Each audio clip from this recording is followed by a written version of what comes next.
Chapter 36, The Waifu's Suspicions. It was nighttime.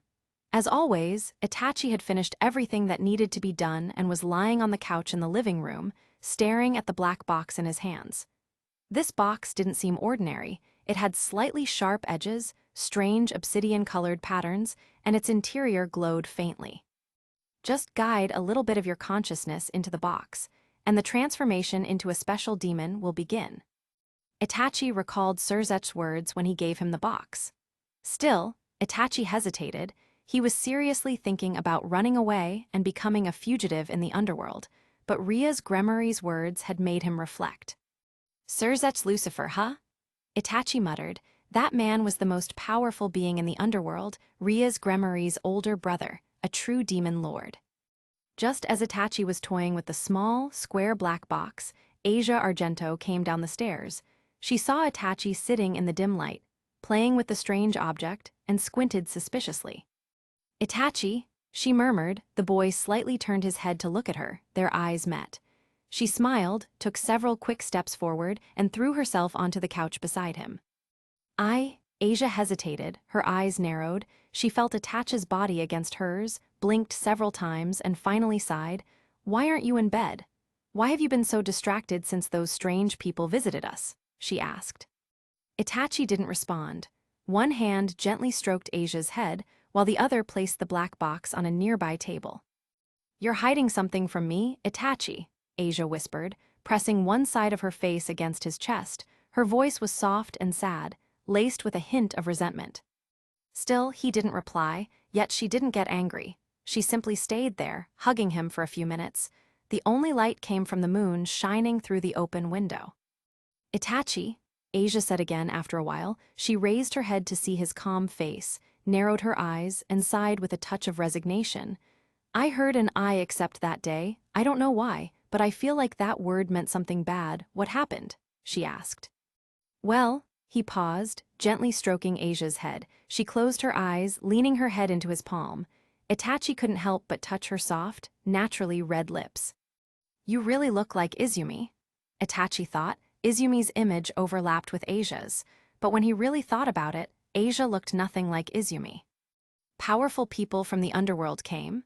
He began to explain what had happened, omitting the part where he asked for Seraphal's hand in marriage. The girl nodded repeatedly, squinting and reacting as she listened. At the end, after a few minutes, Asia sighed in relief. "So that's all," she smiled, but then she puffed her cheeks and gave Itachi's chest a playful smack. "Do you think I'm dumb?" Asia leaned in closer to Itachi's face. "There's something different about you. You didn't tell me what that I accept meant. You didn't tell me the whole story, Itachi." Her eyes sparkled, her body trembled slightly, and her mind worked hard to piece together the truth. Itachi stared at her for a moment, those shining eyes, her slightly pale complexion. His mind searched for a way to tell Asia about his engagement to Seraphal. No matter how much he thought about it, he couldn't find a way to explain it. Then he narrowed his eyes and recalled his past life, how he had created an illusion to give Izumi a happy life and ending. His eyes began to glow a bright red, and soon the Sharingan appeared, but not just the Sharingan. His eyes started spinning, and eventually the Mangekyo Sharingan formed its unique pattern. Asia's surprised face appeared immediately. She looked into Itachi's eyes and smiled strangely. "What beautiful eyes," she said, reaching out to gently touch his right cheek, smiling brightly. "I'd love for my children to have eyes like yours, Itachi." There was a moment of silence. Itachi stopped. His chakra ceased flowing to his eyes instead. He simply observed Asia's lovely face, her smooth, fair skin, her shining eyes, her genuine smile. "I see," he murmured, letting out a light sigh and shaking his head. Then he thought again and realized he didn't have much experience with human relationships, or romantic ones. Everything he knew came from books and second-hand experiences. Kasame once told him a beautiful woman was interested in him, so Kasame killed her to complete a mission. Abido, the true leader of Akatsuki, once loved a real woman. He lost her and became a true villain. The same happened with Pain. Many memories crossed Itachi's mind. None of them ended happily. Then he thought of Sasuke and Orochimaru's words. Sasuke had a family with Sakura, Those words from that snake made him genuinely happy that day. There is no Konoha here, and Sasuke has a family now, right? Itachi murmured softly, then he reached out and caressed Asia's cheek. I've known men who condemned the world to hell over a single woman. I'm not that kind of man, but even so... Itachi smiled. His right hand touched the back of Asia's neck, gently pulling her toward him. Asia felt Itachi's intention. A complete and overwhelming sweetness spread from her body to her heart, her eyes filled with an unprecedented love. Itachi, the man who saved my life, she thought. She moved and beat him to it. Both of them pressed their lips together, fitting perfectly like puzzle pieces in an empty world. Asia's lips, soft, warm with just the right fullness, gently brushed against Itachi's. They lost themselves in a slow kiss that seemed endless. The next morning, Itachi woke up in his bed. Asia was sleeping beside him. Hugging him tightly, he smiled. This girl had really surprised him yesterday. You really don't mind sharing me, huh? Itachi murmured, stroking her head and remembering how he'd told her about his engagement to Serafall. He explained the misunderstanding the last night, but Asia simply smiled, shook her head, and said, I don't care as long as you give me enough love and attention, before continuing to kiss him. Even though nothing physical happened between them, just kisses and caresses, it was enough to tire Asia out so much that she didn't wake up until well after the sun was up. Chapter 37, Regaining Some Excitement. Thud. Issei threw a punch, his eyes focused on the punching bag in front of him as he launched several consecutive strikes. It was easy to tell that each blow was stronger than the last, but Issei didn't seem satisfied. After a few minutes, Issei finally got tired and decided to rest. He caught his breath and sat on a nearby chair. He was currently in a small gym, looking around without much enthusiasm. That excitement, honestly? Ha ha ha, Issei laughed after a moment, glancing at the girls training in another section. His eyes lit up a little.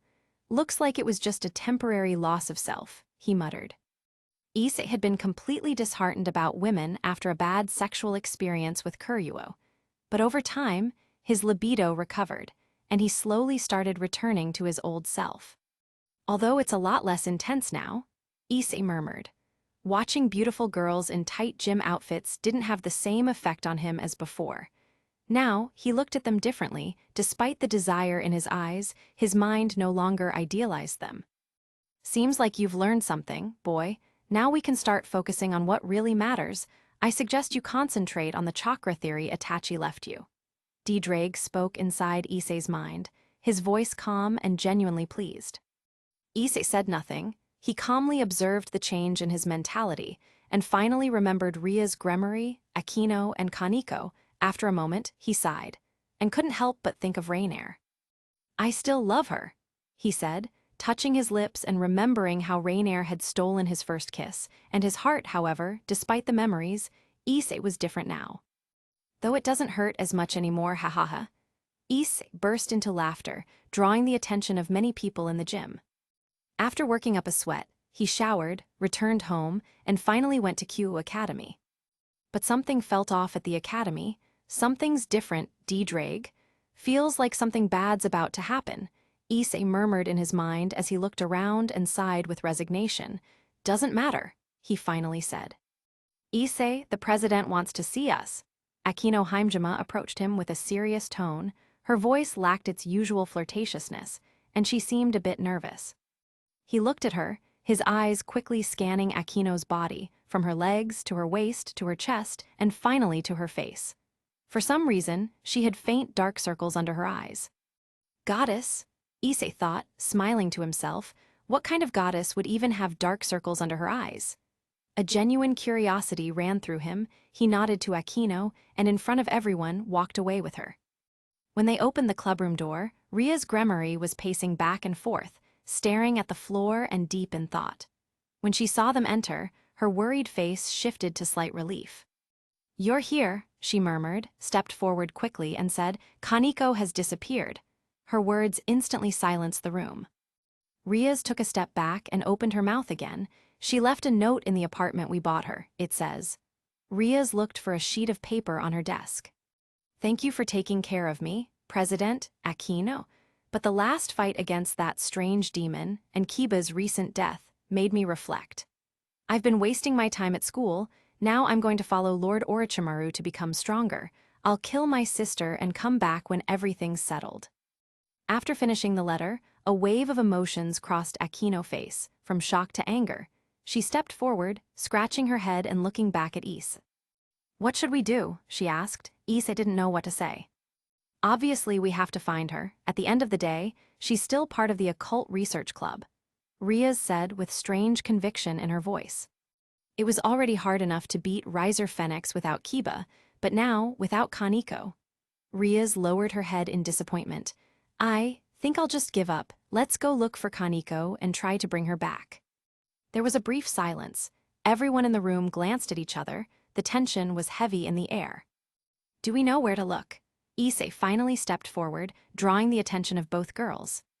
Another pause followed. Akino looked at Riaz, who narrowed her eyes, stomped the floor slightly, and sat down with frustration. "We actually don't have any leads on Kaneko. It's like she vanished off the face of the earth."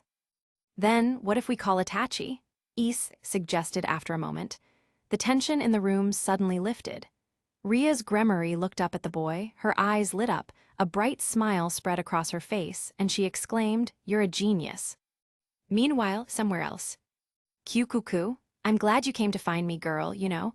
I once trained the second most powerful man in my former world. His name was Sasuke Uchiha," Orochimaru said. Kaneko walked cautiously behind him, the two of them moving down a dimly lit corridor lined with wall torches. "When Sasuke and Naruto were constantly watching me in my old world, it was impossible to conduct my precious experiments as much as I wanted." The snake paused, glancing back at Kaneko with a toothy grin. "But now, in a new world, I can experiment as much as I want." Orochimaru spread his arms, feeling liberated, and continued walking. Kaneko wore a strange collar around her neck. According to Orochimaru, it would prevent detection by the leader of the peerage she once belonged to. Not long after they continued forward, they encountered a demon approaching from the opposite direction. Kaneko's eyes widened as she saw him. The demon's golden hair, dull skin, and beautiful face were unforgettable. "Ruval Phoenix," Kaneko whispered. The demon looked at Itachi, smiled, stopped in front of him, and gave a respectful bow. "Lord Orochimaru, everything is ready," Ruval said with an elegant tone, his respect for Orochimaru clearly genuine. Chapter 38, Orochimaru's Plans. "You've done a good job, Kuoh. You know, this little girl here is just like you, Ruval-kun." Orochimaru smiled brightly, gesturing toward Kaneko with his palm as he gave Ruval a careful look. The blonde-haired man turned his gaze and looked at Kaneko. His eyes briefly glowed with a faint fire before returning to normal. "Kaneko Taojo, the cat girl of Ria's Gremory, if I recall correctly." Ruval made a strange expression, gave a slight smile, and made an elegant gesture toward Kaneko. "It seems your president doesn't have enough power to satisfy you." Ruval's words quickly made Kaneko narrow her eyes. She took a step forward, took a battle stance, and stared at Ruval, her face showing irritation. "Kuoh, Ruval-kun, don't tease the little girl. She has something I need, and I'll help her evolve so she can kill her sister," Orochimaru said, feeling a strange sense of déjà vu, as if he had lived this before. Then he burst out laughing. "Kuoh." Orochimaru's laughter sent chills down Ruval's spine. Kaneko stepped back due to the powerful aura coming from the snake. "It seems like I've lived this before. Either way, it doesn't matter, Kaneko-chan, follow me," Orochimaru said, laughing as he continued on. There was a brief moment where Ruval just stood there looking at Kaneko, who remained still. Then, Ruval narrowed his eyes, made some gestures toward her, and performed several hand signs before walking away. Kaneko narrowed her eyes, looked at Ruval, and ran to catch up with the snake. Soon they left the hallway and arrived at a large underground laboratory. Here, many demons resurrected through Edo Tensei were working on strange machines that Kaneko had never seen before. The underground lab was gigantic, with a ceiling that looked like the sky and a massive interior that could easily be half a mile long and wide. Besides the resurrected demons, Kaneko saw hundreds of strange demons diligently working on white machines. These strange white machines were as big as small soccer fields. Inside them was a strange green liquid, and living within that liquid, connected by odd tubes, were all sorts of people. Elderly, children, women. Kaniko's skin bristled. She looked up at Orochimaru, her eyes dilated and her body began to feel heavy. "I think I made a mistake," Kaniko murmured under her breath. She was about to escape when she saw someone familiar approaching. He was wearing a white lab coat, and a strange smile painted his handsome face. "Kiba!" Kaniko shouted as soon as she saw him. The boy slightly turned his head and looked at Kaniko. His cheerful face quickly turned serious, and his fast pace began to slow. "Kibi-kun, it's good that you're here. A friend of yours is going to join us, isn't that great?" Orochimaru said with a smile. There was a brief moment of silence. Orochimaru watched Kaniko and Kiba closely. They stared at each other, multiple intentions hidden in their eyes. "Kaniko, you came to join Lord Orochimaru." Kiba finally broke the silence. He took several steps forward, bowed in front of Orochimaru, and spoke again. "Lord Orochimaru, we've collected enough genetic data. We can begin with the senjutsu tomorrow." The snake smiled, his tongue slipped out and licked his lips, almost as if he licked his entire jaw. "Excellent," he exclaimed, grinning and revealing white teeth and sharp fangs. "This little one here is Kaniko-chan. She can use a bit of senjutsu, so we'll start the experiments with her help." Kiba's eyes widened as he heard Orochimaru's words. He stepped back, his body trembling, eyes quickly focusing on Kaniko, hoping for her to object. However, the girl only nodded slowly. "But, Lord Orochimaru," Kiba stammered. His initial surprise quickly turned into concern. He looked at the snake, trying to find words to make him reconsider. Of course, Kibi-kun, we'll use the friendliest method possible for Kaniko-chan. I don't want anything bad to happen to her. After all," Orochimaru smiled, suddenly appearing in front of Kiba and patting his head. "I don't want little Kaniko-chan to die. She still needs to kill her sister." Chills ran down Kiba's spine. He looked at Orochimaru with some fear before nodding, then turned his gaze back to Kaniko. His look said more than 1,000 words. He nodded a few times before stepping away. Still before leaving, Kiba couldn't help but say, "Please think this through, Kaniko." "Wow, seems like the boy cares a lot about you. Did you two happen to be dating?" "Kuku." Orochimaru burst out laughing, but Kaniko shook her head. Although the girl's expression was calm and serious, her heart was trembling with fear. This place, the people, the demons, Kiba coming back to life, everything felt too hard to believe. The mental shock she experienced was comparable to that of a villager visiting the city for the first time. Kaniko looked up at Orochimaru again. "Lord Orochimaru, what should I do?" she asked hesitantly. But Orochimaru shook his head, placed a hand on her shoulder, and opened his mouth. "You only need to provide some of that senjutsu, so we can use it on humans, understand?" The snake's simple words brought a moment of silence. Several questions ran through Kaniko's mind, from how this could be possible, to whether Orochimaru was truly insane. "Not even I can fully control senjutsu, and not only that," Kaniko quickly said, turning her head to look at Orochimaru, her expression filled with disbelief. "How exactly do you plan to inject senjutsu into humans?" Orochimaru didn't answer. Instead, he gestured for her to follow him. "Come, I'll take you to your room." In an empty apartment, 3 demons were talking. They were Ria's Gremory, Akino Heimjima, and Issei, respectively. They were in Kaniko's apartment, looking for clues about her disappearance. "No matter how much we search, we're not going to find anything," Akino said. The whole apartment was a mess. The 3 of them had been searching for over 4 hours without finding a single clue. Bang! A strange sound caught everyone's attention. They quickly turned, their special attacks ready to launch at whoever dared interrupt. However, Itachi, Ria's Gremory, was the first to murmur. She looked at the young man not far from them with surprise and a bit of joy. "Hello, looks like you were looking for my help, hehe," Itachi said with a slight... Chapter 39, Conclusions. Itachi looked at everyone present, Ria's smiling, Akino simply nodding, and Issei waving with his right hand. "Bro, good thing you came," the poor boy said while a red gauntlet condensed on his right hand. "Itachi, it's been a while since we last talked." Drake's voice echoed throughout the room. Itachi took a few steps forward and nodded. I see everyone here is okay, then. He suddenly cut off, scanning the room in detail as his eyes narrowed. Itachi moved at high speed, his body practically disappearing from his place and reappearing in a corner. He raised his hand and lightly struck forward. Bang!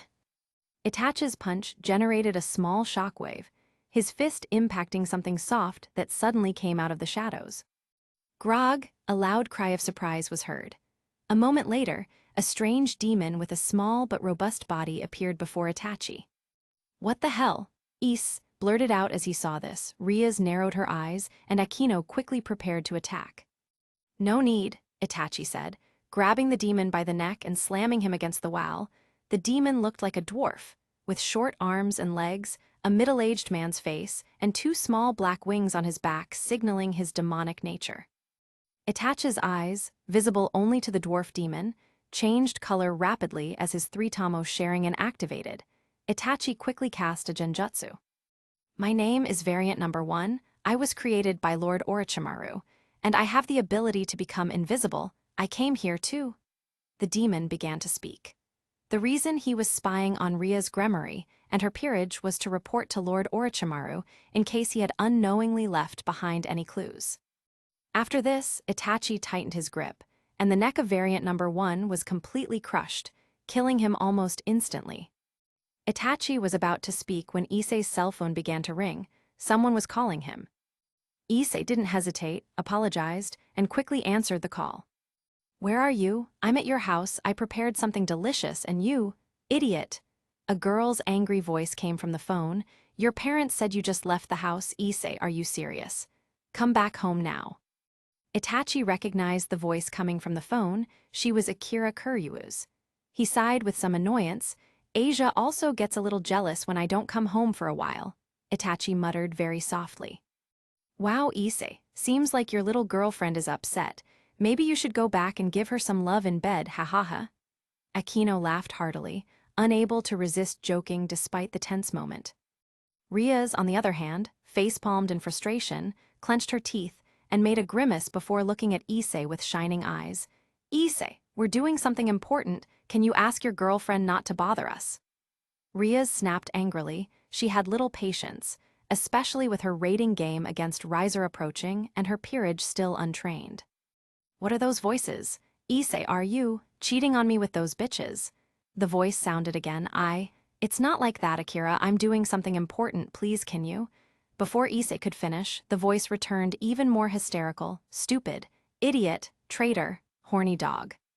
It wasn't until Akino cast a small lightning spell that exploded Issei's phone that the voice stopped. Akino sighed, made a face, then smiled.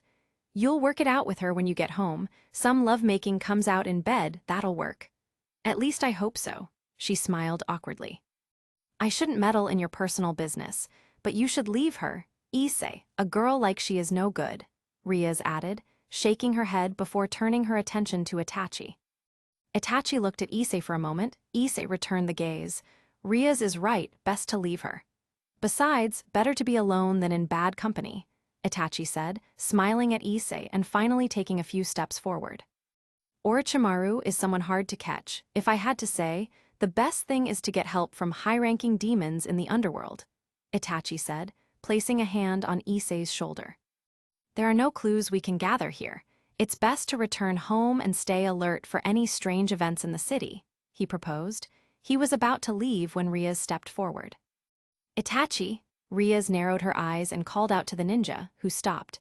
She looked at his back, emotions slowly coursing through her. Thanks for coming also, she paused, observing Itachi more closely and finally letting out a long sigh. Also, I'd like to ask, are you already a demon? She smiled.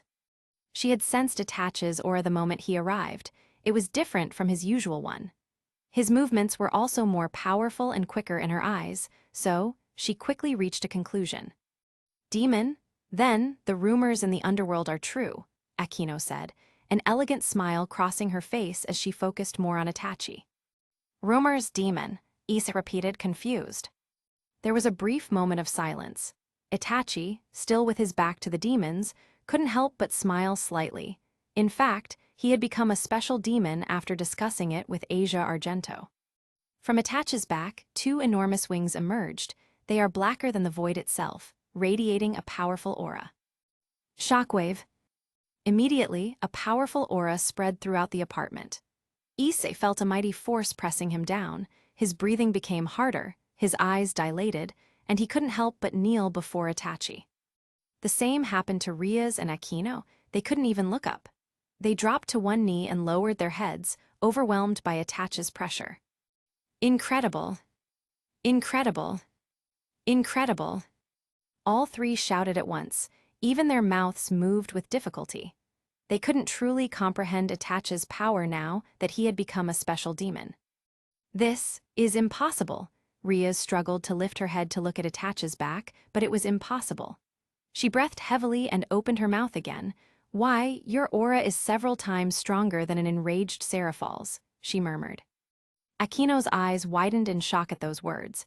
She turned slightly to look at her friend, wondering if she was lying, but Ria's face was completely serious.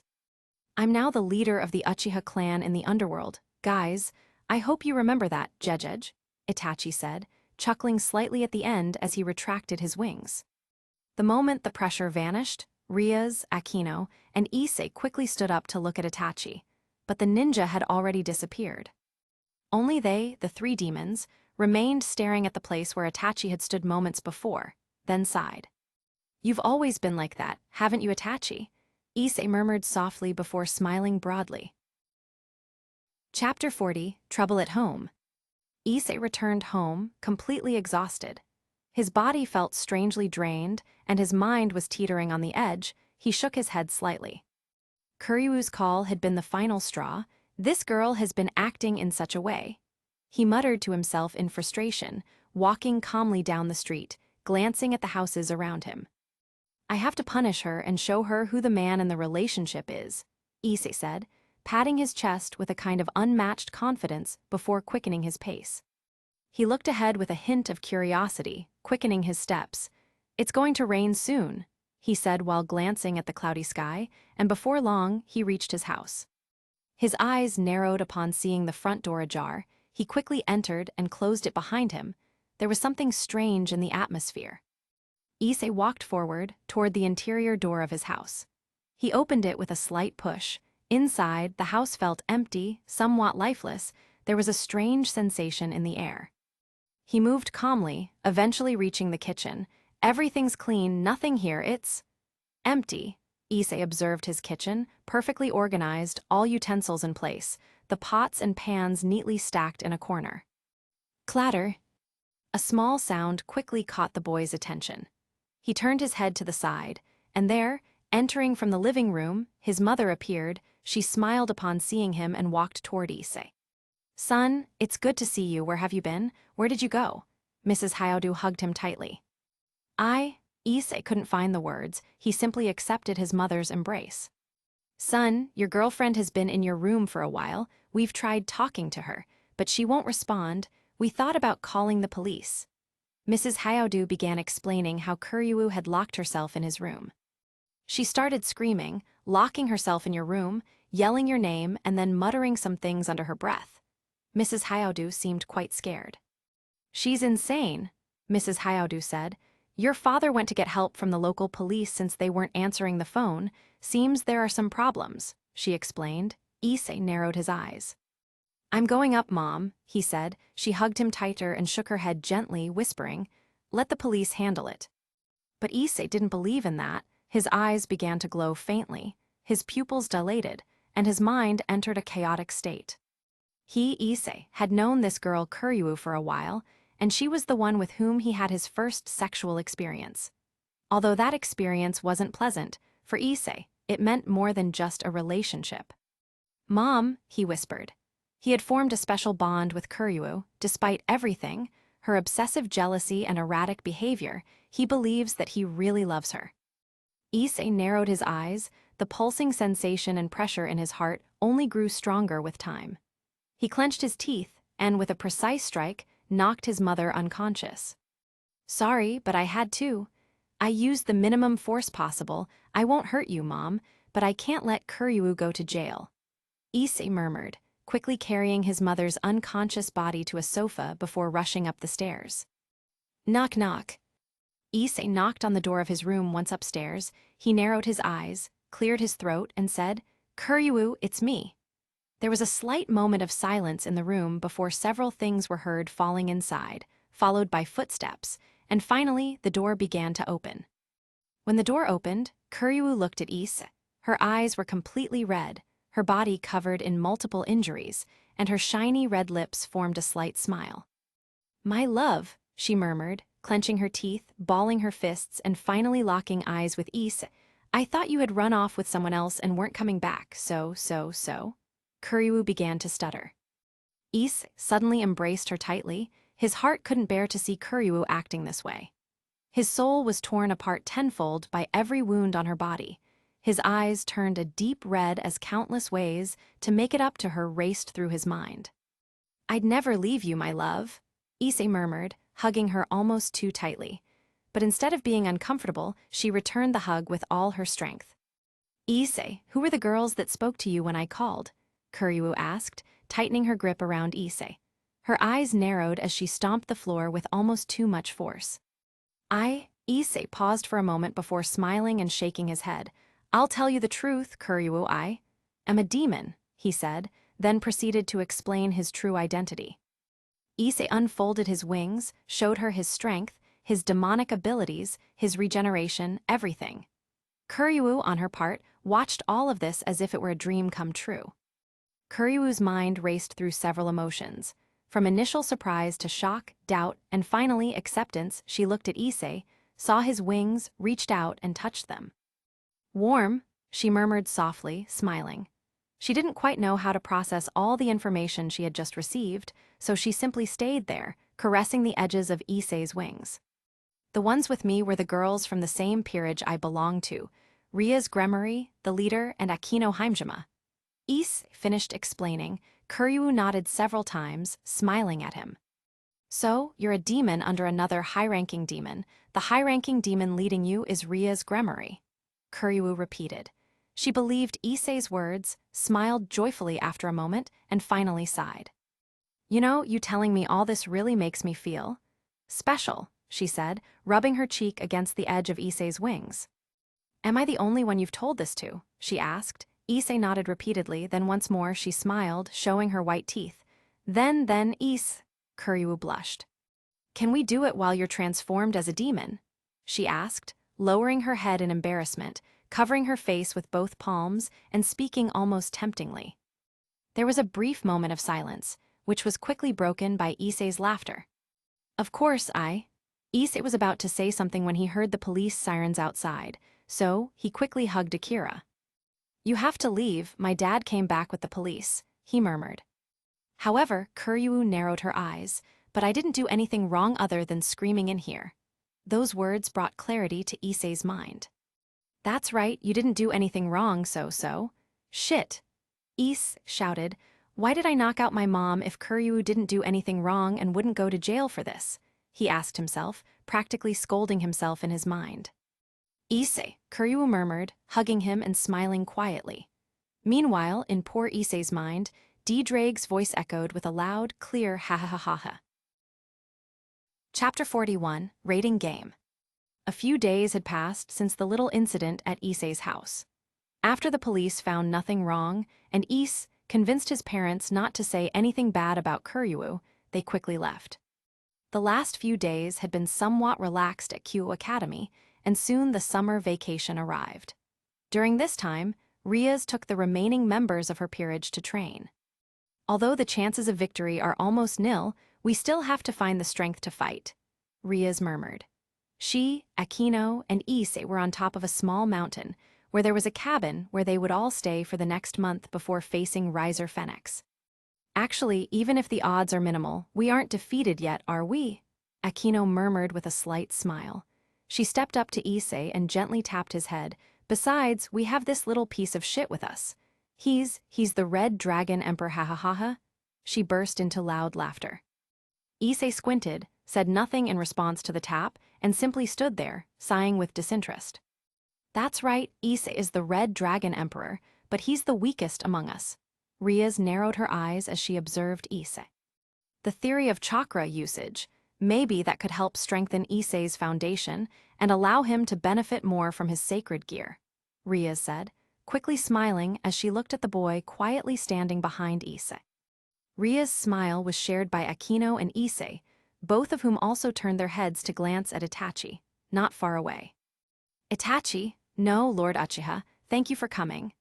Akino bowed slightly, narrowing her eyes with joy as she looked at the ninja the way one looks at a delicious triple-meat hamburger.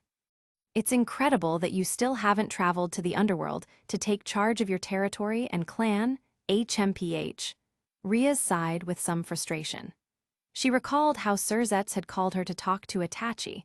Her brother seemed to need the ninja in the underworld for some paperwork. It's true, people in the underworld are progressively more anxious to meet Lord Itachi. They say your territory there is as large as the Phoenix clans. Riaz spoke with a hint of emotion. My brother has arranged several clanless demons to serve you, as well as 10,000 magical crystals. He also had a small castle built in the center of your territory. Riaz began enthusiastically describing how amazing her brother was and how much he had prepared for Itachi. A moment later, the ninja simply smiled. They're waiting for me, huh? Doesn't seem like they're in a hurry. Also, I'll be here for a week to train you, then I'll head to the underworld, he said before gently patting Issei's head. And then Itachi began the training. Riaz, Akino, and Issei were taught the theory of chakra usage and began practicing. However, as the days went by, the demons seemed to make no progress in chakra control. But on a Wednesday, Itachi noticed something else. Stop! He called to the demons training outside, quickly walking over to Riaz and lightly touching her head with his fingers. Itachi carefully activated his Sharingan and examined Riaz's body closely. Starting from her lips, moving down her flawless white skin, her large breasts rising with her breath, to her waist, her wide hips, finally her plump legs and delicate feet. This is, Itachi murmured, gently touching Riaz's abdomen. There was something odd there, like a single chakra node that normally should be scattered across 8 different points in the body. Itachi smiled strangely after a while, continuing to inspect the single chakra point in Riaz's abdomen. He then noticed the same anomaly in Akino and Issei's bodies. Damn, Issei muttered, stepping back. When Itachi locked eyes with him, Issei could see the ninja's strange eyes, red with patterns. His body felt oddly exposed, his heart raced wildly, and a primal fear swept over him. The same happened when Akino gazed into Itachi's eyes, while Riaz, who had her eyes closed, opened them slightly, meeting the ninja's gaze without visibly reacting. Internally, though, she was stunned. Her mind froze momentarily, her body trembled slightly, and her eyes couldn't help focusing more on Itachi's gaze. Beautiful eyes, she murmured before faintly smiling. But none of that mattered to Itachi, who continued observing Riaz's gremmery and the other demons before sensing something peculiar in that single chakra node in each of their bodies. This feeling is so unique, I'll never forget it, the ninja murmured as he watched the 3 demons, then he shook his head and finally sighed. I see so, amazing. Itachi smiled and shook his head again. This is your way of telling me you've always been close, isn't it? Orochimaru, Itachi muttered. The chakra he felt inside Riaz, Akino's, and Issei's bodies was similar to Orochimaru's, and that one chakra node they shared was 3 times larger than a normal node. What do you mean by he's always been close? The redhead asked, a slightly nervous voice escaping from her red lips. Well, Itachi smiled, the only chakra nodes in your bodies seem to have been artificially implanted, and their chakra is nearly identical to Orochimaru's. Itachi didn't need to say more, the others drew their own conclusions. Issei stepped back, forced a smile at Itachi. Itachi, what do you mean by that? He asked fearfully. His mind recalled Orochimaru, though he had not seen him, he had heard of him, his subconscious had burned into memory what it felt like to be near the serpent. Akino's eyes widened, her mind conjured the moment she had been on the verge of giving up. That strange snake, by mere presence, had made her wish for death. The voice, the face, everything. Akino sighed deeply, covering her mouth as sudden nausea hit.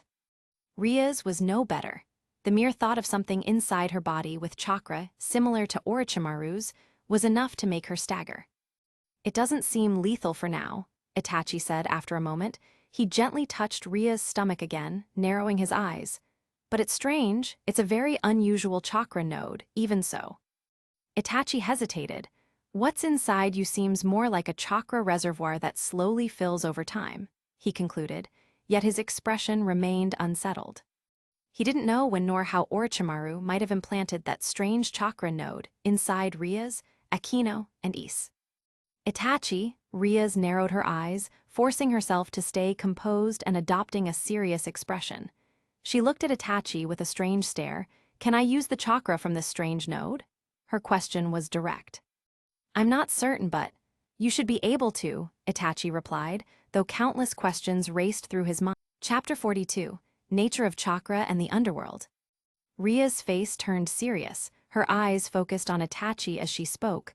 "I don't care where that thing you call a chakra node came from, but if it allows me to use chakra, then I'll be grateful to Orochimaru." Itachi listened to the girl's words with a serious expression. He looked at her. This girl isn't very old, and sometimes she just seems like a spoiled little child. However, she had just shown such courage that the ninja couldn't help but nod his head. "All right," he said, still wondering how Orochimaru managed to reach Ria's, Akino, and Issei to do something like this. "Wait, was it even Orochimaru who did it? I've just been speculating about it this whole time," he scolded himself silently. "I'd really like to know what that snake is after," Itachi thought before turning his gaze to Akino and Issei. Both of them, after hearing their president's words, calmed down, stood up, and looked at Itachi. "If this lets us use chakra, then it's fine," they both muttered with some hesitation, yet still firm in their stance. Itachi nodded to himself and began with the basic chakra exercises.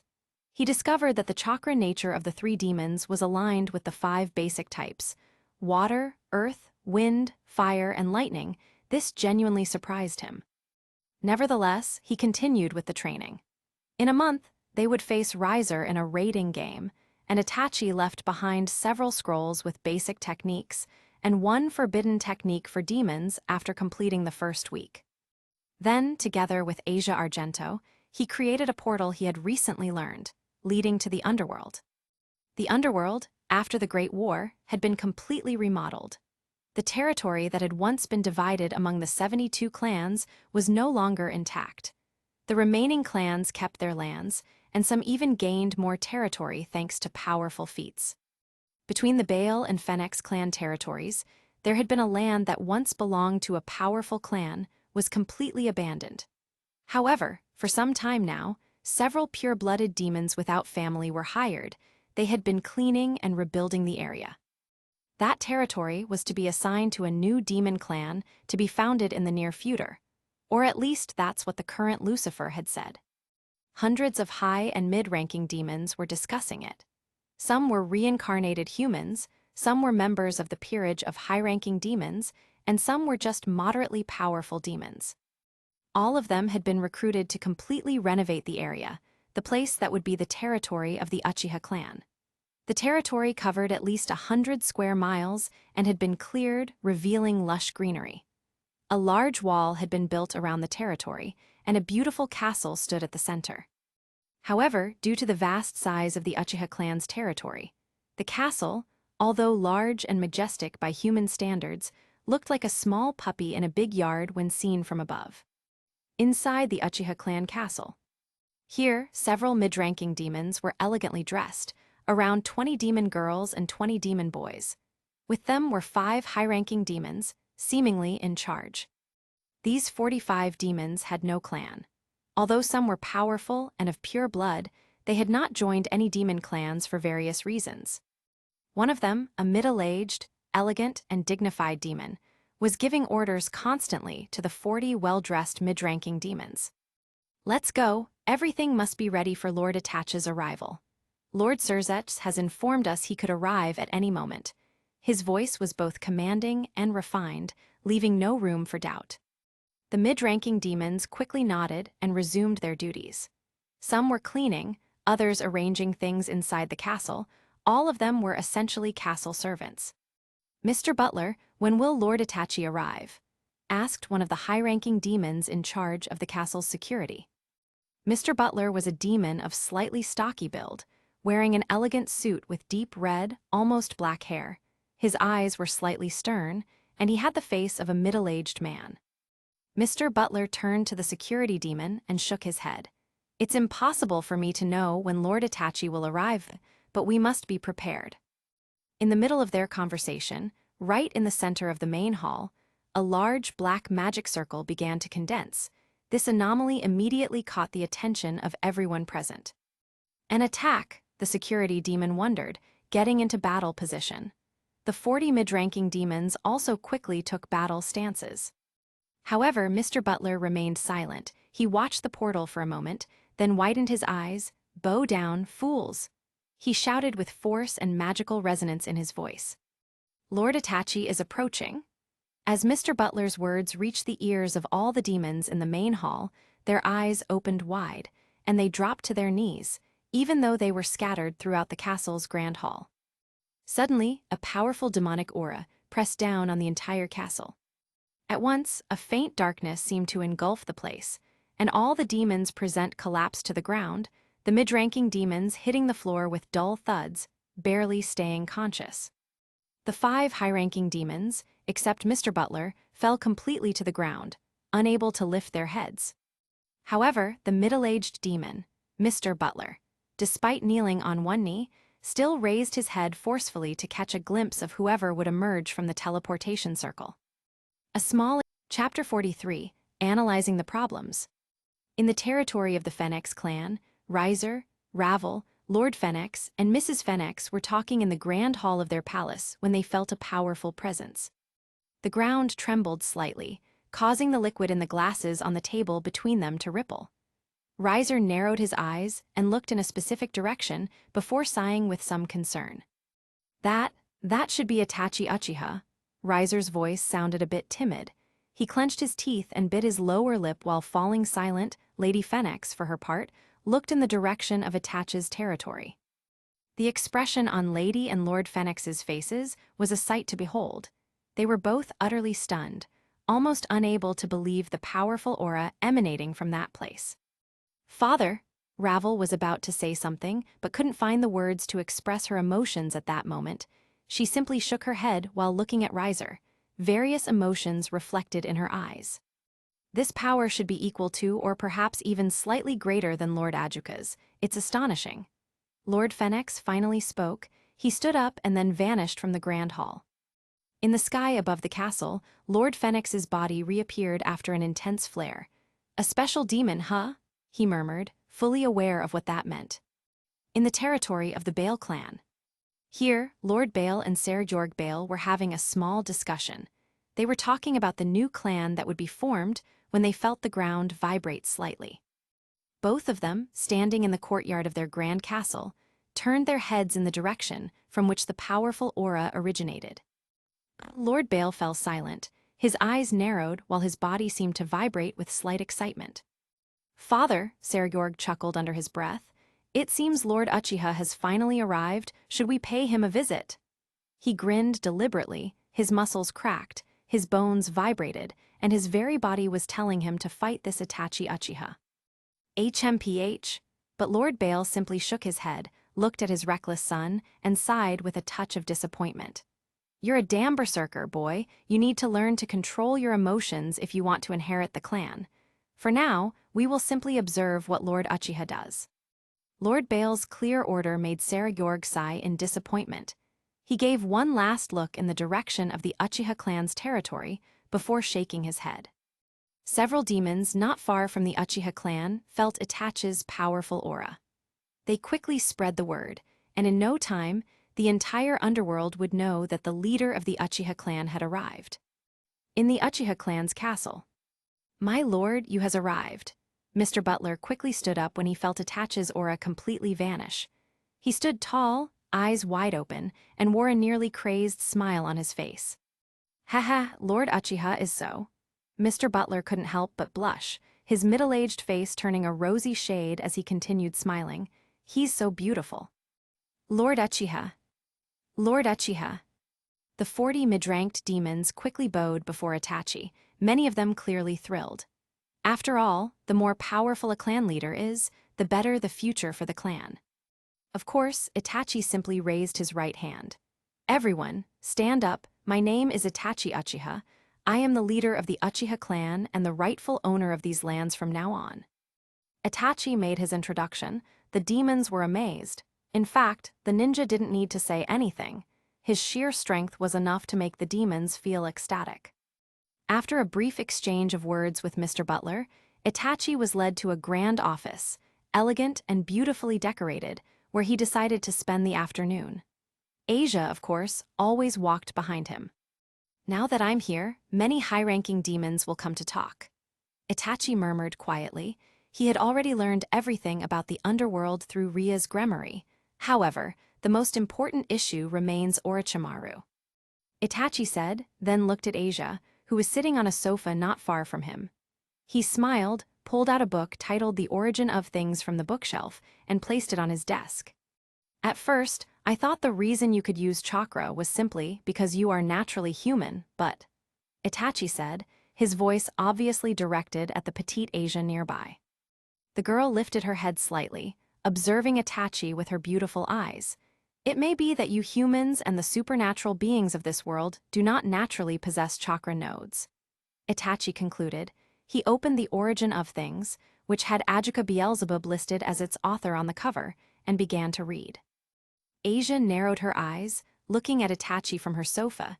She felt a bit uncomfortable and bit her lower lip while staring downward.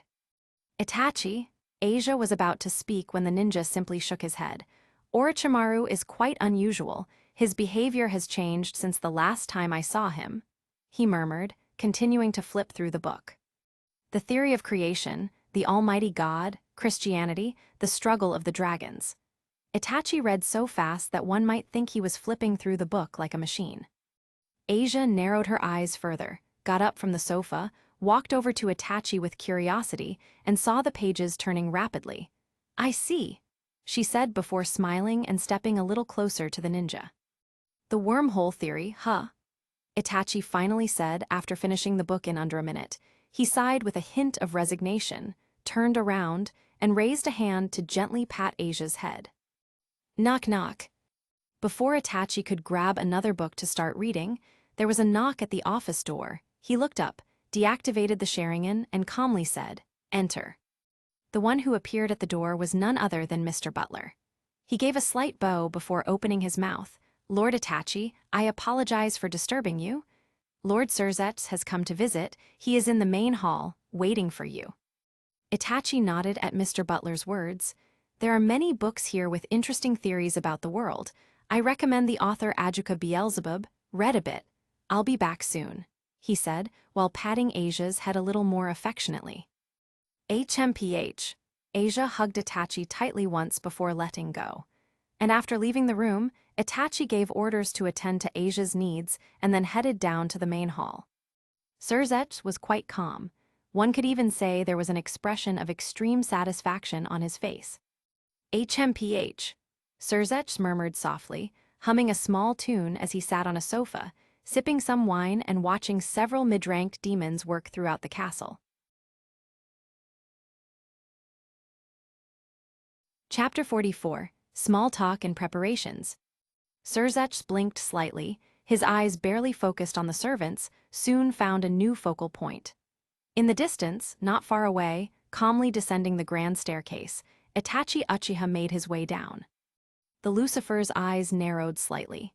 His vast control over magic became apparent as he examined every part of Itachi's body, trying to detect any anomalies. However, after a second, Surzets nodded in deep satisfaction. "Itachi Uchiha," he murmured softly. It had been a while since he'd last seen this young man. The first time, he had simply thought the guy was strange. "His powerful presence has increased several times," Surzets whispered, then narrowed his eyes. He had felt the powerful aura Itachi had just released, demon lord level, perhaps even powerful enough to rival Asuka, he concluded. Remembering his scientific companion, Surzets couldn't help but admire him. This box was built with materials nearly impossible to obtain, and it can transform anyone into a special demon. Those were Ajuka's words just over a year ago. Surzech recalled his old friend's statement before shaking his head slightly. Itachi, it's been a while since we last met, Surzech greeted the ninja as he approached. For his part, Itachi gave a slight nod before opening his mouth. I see you've prepared quite a lot for my arrival, he said, scanning his surroundings with a calm gaze. Indeed, Surzech hummed, I knew your potential was limitless. I thought you could become a formidable demon, and I wasn't wrong, Surzech said, clearly a bit proud of Itachi. Surzech's eyes lingered for a long moment on Itachi's. The two looked into each other's eyes, trying to decipher the other's thoughts. Orochimaru, we have some recent reports about him, the Lucifer said, standing up slightly. He pulled a sort of notebook from within his robes and handed it to Itachi. The fallen angels have been behaving very strangely, Itachi. For now, I'm a bit tied up with matters in the underworld. I'd like to entrust this task to you. Also, you should stop by the Gremory Castle tomorrow. I'll give you a few thousand magic stones. Surzech took his leave after handing over the notebook to Itachi.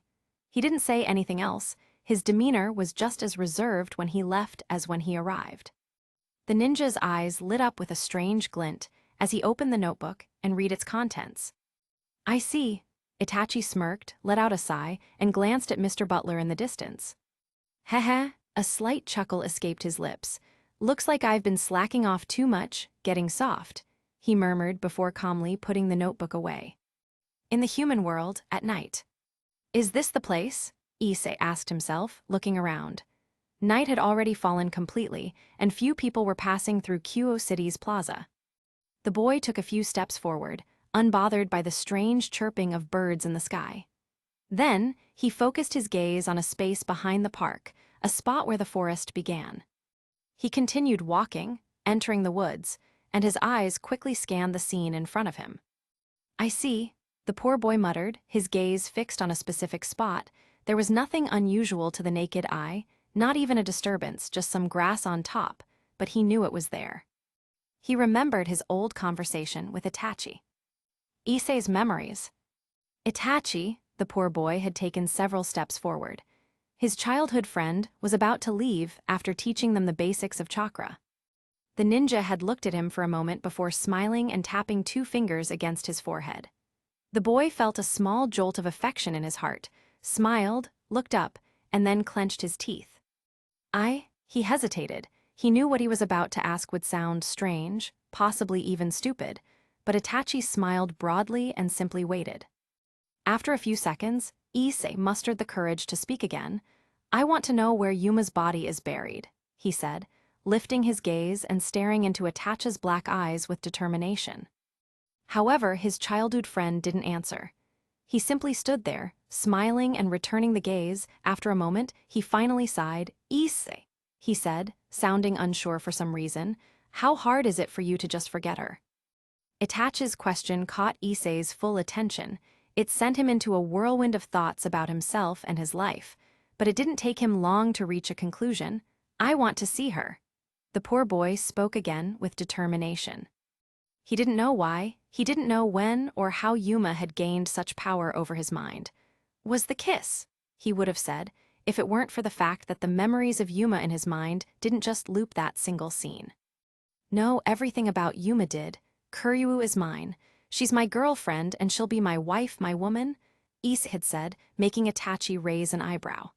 That's why, bro, I need to get Yuma out of my head. The poor boy spoke with truth, even though Yuma wasn't always present in his thoughts. Sometimes she came back with such force that his heart felt empty, his body trembled, and his mind wandered through a storm of emotions. I understand, Itachi said, then smiled and finally told him the location where he had buried Rainer's body. End of Issei's memories. What exactly do you want to do, Issei? D-Drake's voice echoed in the boy's mind after a moment. Issei grimaced, pulled a small shovel from his backpack, and began to dig. I just want to say goodbye to Yuma, that's all, he said. His hands moved quickly, digging into the dirt precisely where Itachi had said the body would be. If you just focused on Kuryu, Yuma's memories would fade over time. D-Drake sounded a bit concerned. He had seen how, in recent days, when Issei was alone with nothing to do, thoughts of Rainier started creeping back in moments that were unpleasant for Issei. "I don't have time to wait," Issei replied. "Besides, it would be too shameless of me to keep sleeping with Kuryuu when Yuma is still in my mind," he finished with a forced smile. HMPH, Drake only let out a strange murmur, unintelligible. Issei narrowed his eyes, clenched his teeth slightly, and began digging faster. What was that sound supposed to mean? "Are you judging me? I'm doing what I can, you know," he muttered, annoyed. But Drake didn't respond. "Damn it, it's stupid listening to you talk about what I should or shouldn't do. Yeah, I know you're right, but I don't want to hear you, I want to see it for myself," he said, with some repressed anger. "Besides, I love Kuryuu, and it would be wrong to remember Yuma or Rainier, or whatever the hell that bitch's name is while I'm with Kuryuu. I won't do that to her," Issei said before sighing in resignation. Chapter 45, Reunion with a Familiar Face. Issei dug intensely, sweating over every scoop, with each scrape of the little shovel against the earth. A flicker of hope sparked in his heart, making his mind glow with expectation. His eyes began to sparkle faintly, and his mind drifted back to what had happened. He and Yuma on a date. She smiling, the first girl ever to smile at him in his life, the first girl who had been kind and gentle to him, and the first girl to break his heart. "I need to forget you," he muttered. Only moments later, his shovel struck something both slightly soft and yet firm. He pushed harder and felt clear resistance. He swallowed, flung the shovel out of the hole, and began to push the dirt aside with his hands. He found hair, strands that had lain in the soil for a long time. Each strand was damp, smelled strange, and felt odd beneath his fingertips. Then he felt something with a weird texture brushing his fingertips. The odor was disgusting, yet he carried on. He gently shifted the soil, and there it was, part of Yuma's corpse. He dug more vigorously and finally saw it, Yuma's face. "GGG," he murmured softly, squinted his eyes, gritted his teeth, and began to sob. Even though time had ravaged Rainier's face, Issei could still see the former charm hidden beneath that grotesque guise. Yuma's once living smile overlaid the distorted face that his hands now gently caressed. He clenched his teeth, his eyes like molten iron glowing with tears. "I love you, Issei." The poor boy remembered Yuma's final words before that day's farewell. He bit his lower lip and began to sob softly. "Why?" he asked. He already knew the answer, knew the reason, but he wanted to hear it. Couldn't rest until he tried to get a response from the girl who had been the source of his sleepless nights. Of course, he got no answer. He continued gazing intently at Yuma's face. "Gigi, we're not so different, huh, goddess," he said. He looked up at the sky, at the moon, and finally let out a small sigh. "You said you love me. I know that was a lie. But I really believed you. I believed you so intensely that..." Issei paused, staring at the moon. Tears rolled down his cheeks and splashed into the freshly disturbed earth. "Even if you had asked me to die for you, I would have done it, you know? You were the first, my first girl at so many things that I..." He squinted his eyes, gripped his teeth so hard he could have broken them. "I just can't get you out of my head despite everything that's happened lately." A quiet silence followed. Issei simply stared at the moon for a while. After a while, he let himself drop onto the newly disturbed earth. He sat there, not caring that the damp soil chilled his backside. "Fallen angel," he muttered after some time. He looked back at Yuma's head. "I love you, Yuma, I love you, Rainier," he said with such fervor that even a devout believer would be astonished by such devotion. "But I won't love you anymore. You're going to leave my mind, my memories, and I'm going to have a good life. You know," Issei smiled and crawled closer to Yuma's head with a strange expression, "I'm gonna forget you. You fucking bitch." Issei shouted with anger, with hatred, with resignation, and with love as he gripped Yuma's head tightly. "Ha ha ha," he finally let out an audible laugh that lasted a minute before shaking his head. "It's over, Yuma. No more. No more, I don't need you," he said. He took a big leap to climb out of the pit, cast one last look at the head of the first girl in his life, and finally let out a deep sigh. "It's done," he murmured, grabbed the shovel nearby, and began to fill the pit with earth again. Just after he filled the pit with soil and began pulling grass nearby to place over the freshly disturbed ground, Issei's phone rang with a familiar ringtone. "Hello, The poor boy answered the phone without looking at who was calling. Issei, are you okay? Kuryuu's worried and gentle voice came through the speaker. Issei smiled, looked at the sky, and let out a soft laugh. Yes, my love, I'm okay, he said, breathing in a bit of air and then sighing. What a relief, I was wondering, why did you leave without saying anything? I am worried, so I made you some food. Please come, otherwise it'll get cold, Kuryuu said. Issei felt a powerful wave of pleasant emotions wash over him. He felt free, felt the wind against his skin, refreshing his soul, and smiled widely. I'll come back soon. Thank you, Kuryuu. I love you, he said, meaning it truly in his heart. A few weeks later. Fire style, flare. Issei formed several hand seals. A moment later, he spewed a jet of fire like a flamethrower toward Akino. But the fierce, sexy, masochistic girl smiled back. Water style, water wall, she said as she formed several seals, touched the ground, and a water wall the size of a house rose before her. The two techniques collided, creating a burst of steam that enveloped the area like a thick mist. Akino glared to either side, but it seemed she didn't notice as Issei was already in front of her. Boost! The sound of the glove resonated mechanically as a massive fist shot toward Akino's stomach. However, explosion. Akino's body vanished in a puff of white smoke. A shadow clone? Issei murmured under his breath, then something caught his attention almost immediately. Issei didn't know when, but bolts of lightning formed in front of him. He widened his eyes in surprise, let out an uncomfortable laugh, and the next moment. Ugh!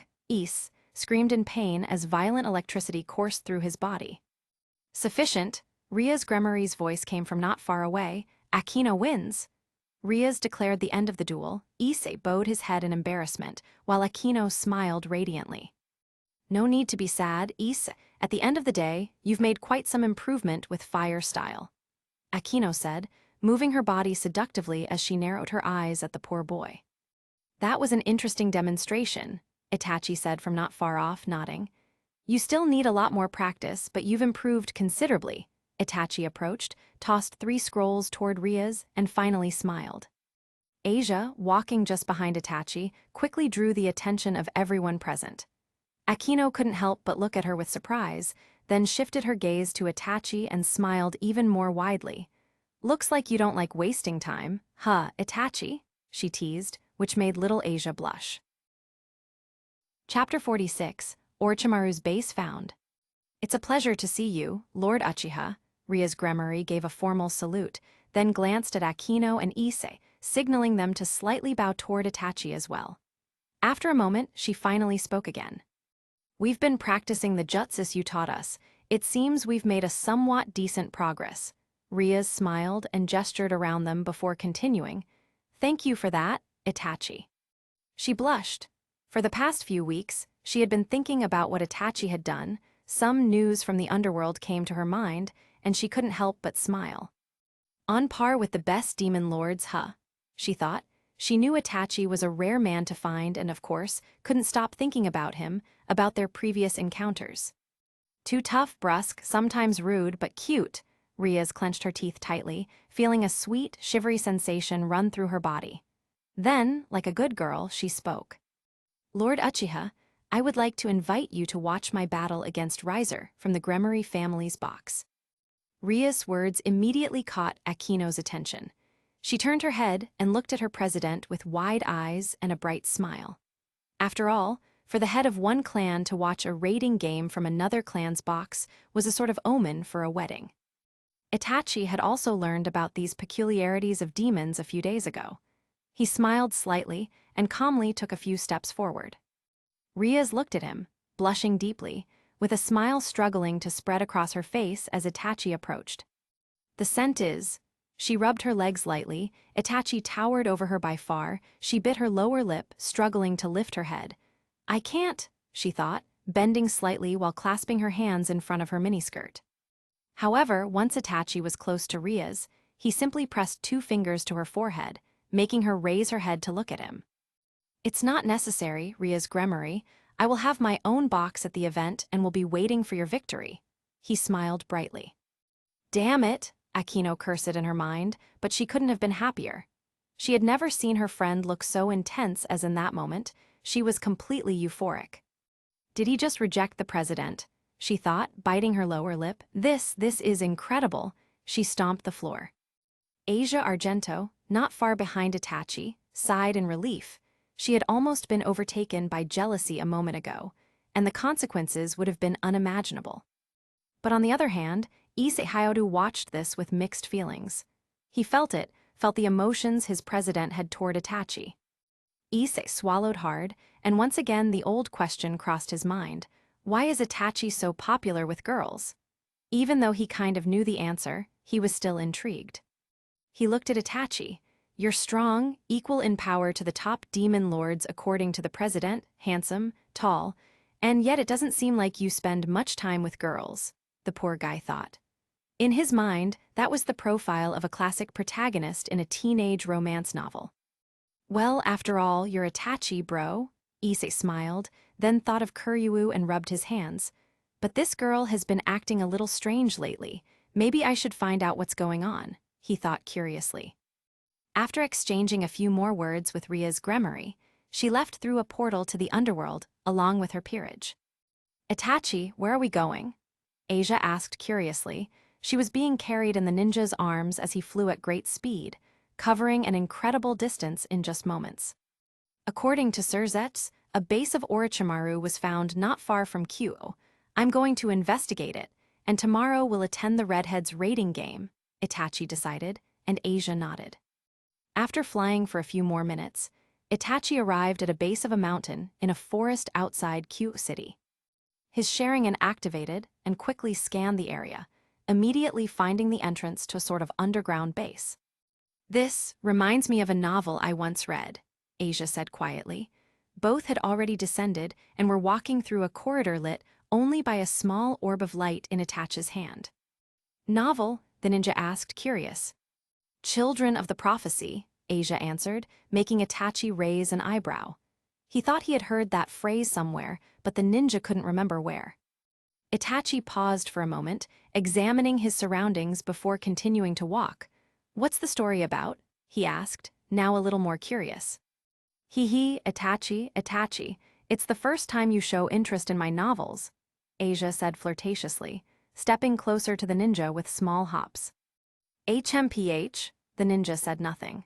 Asia saw this and squinted happily, continuing to walk behind Itachi as she remembered. Children of the Prophecy tells the story of a boy destined to be the savior of the world.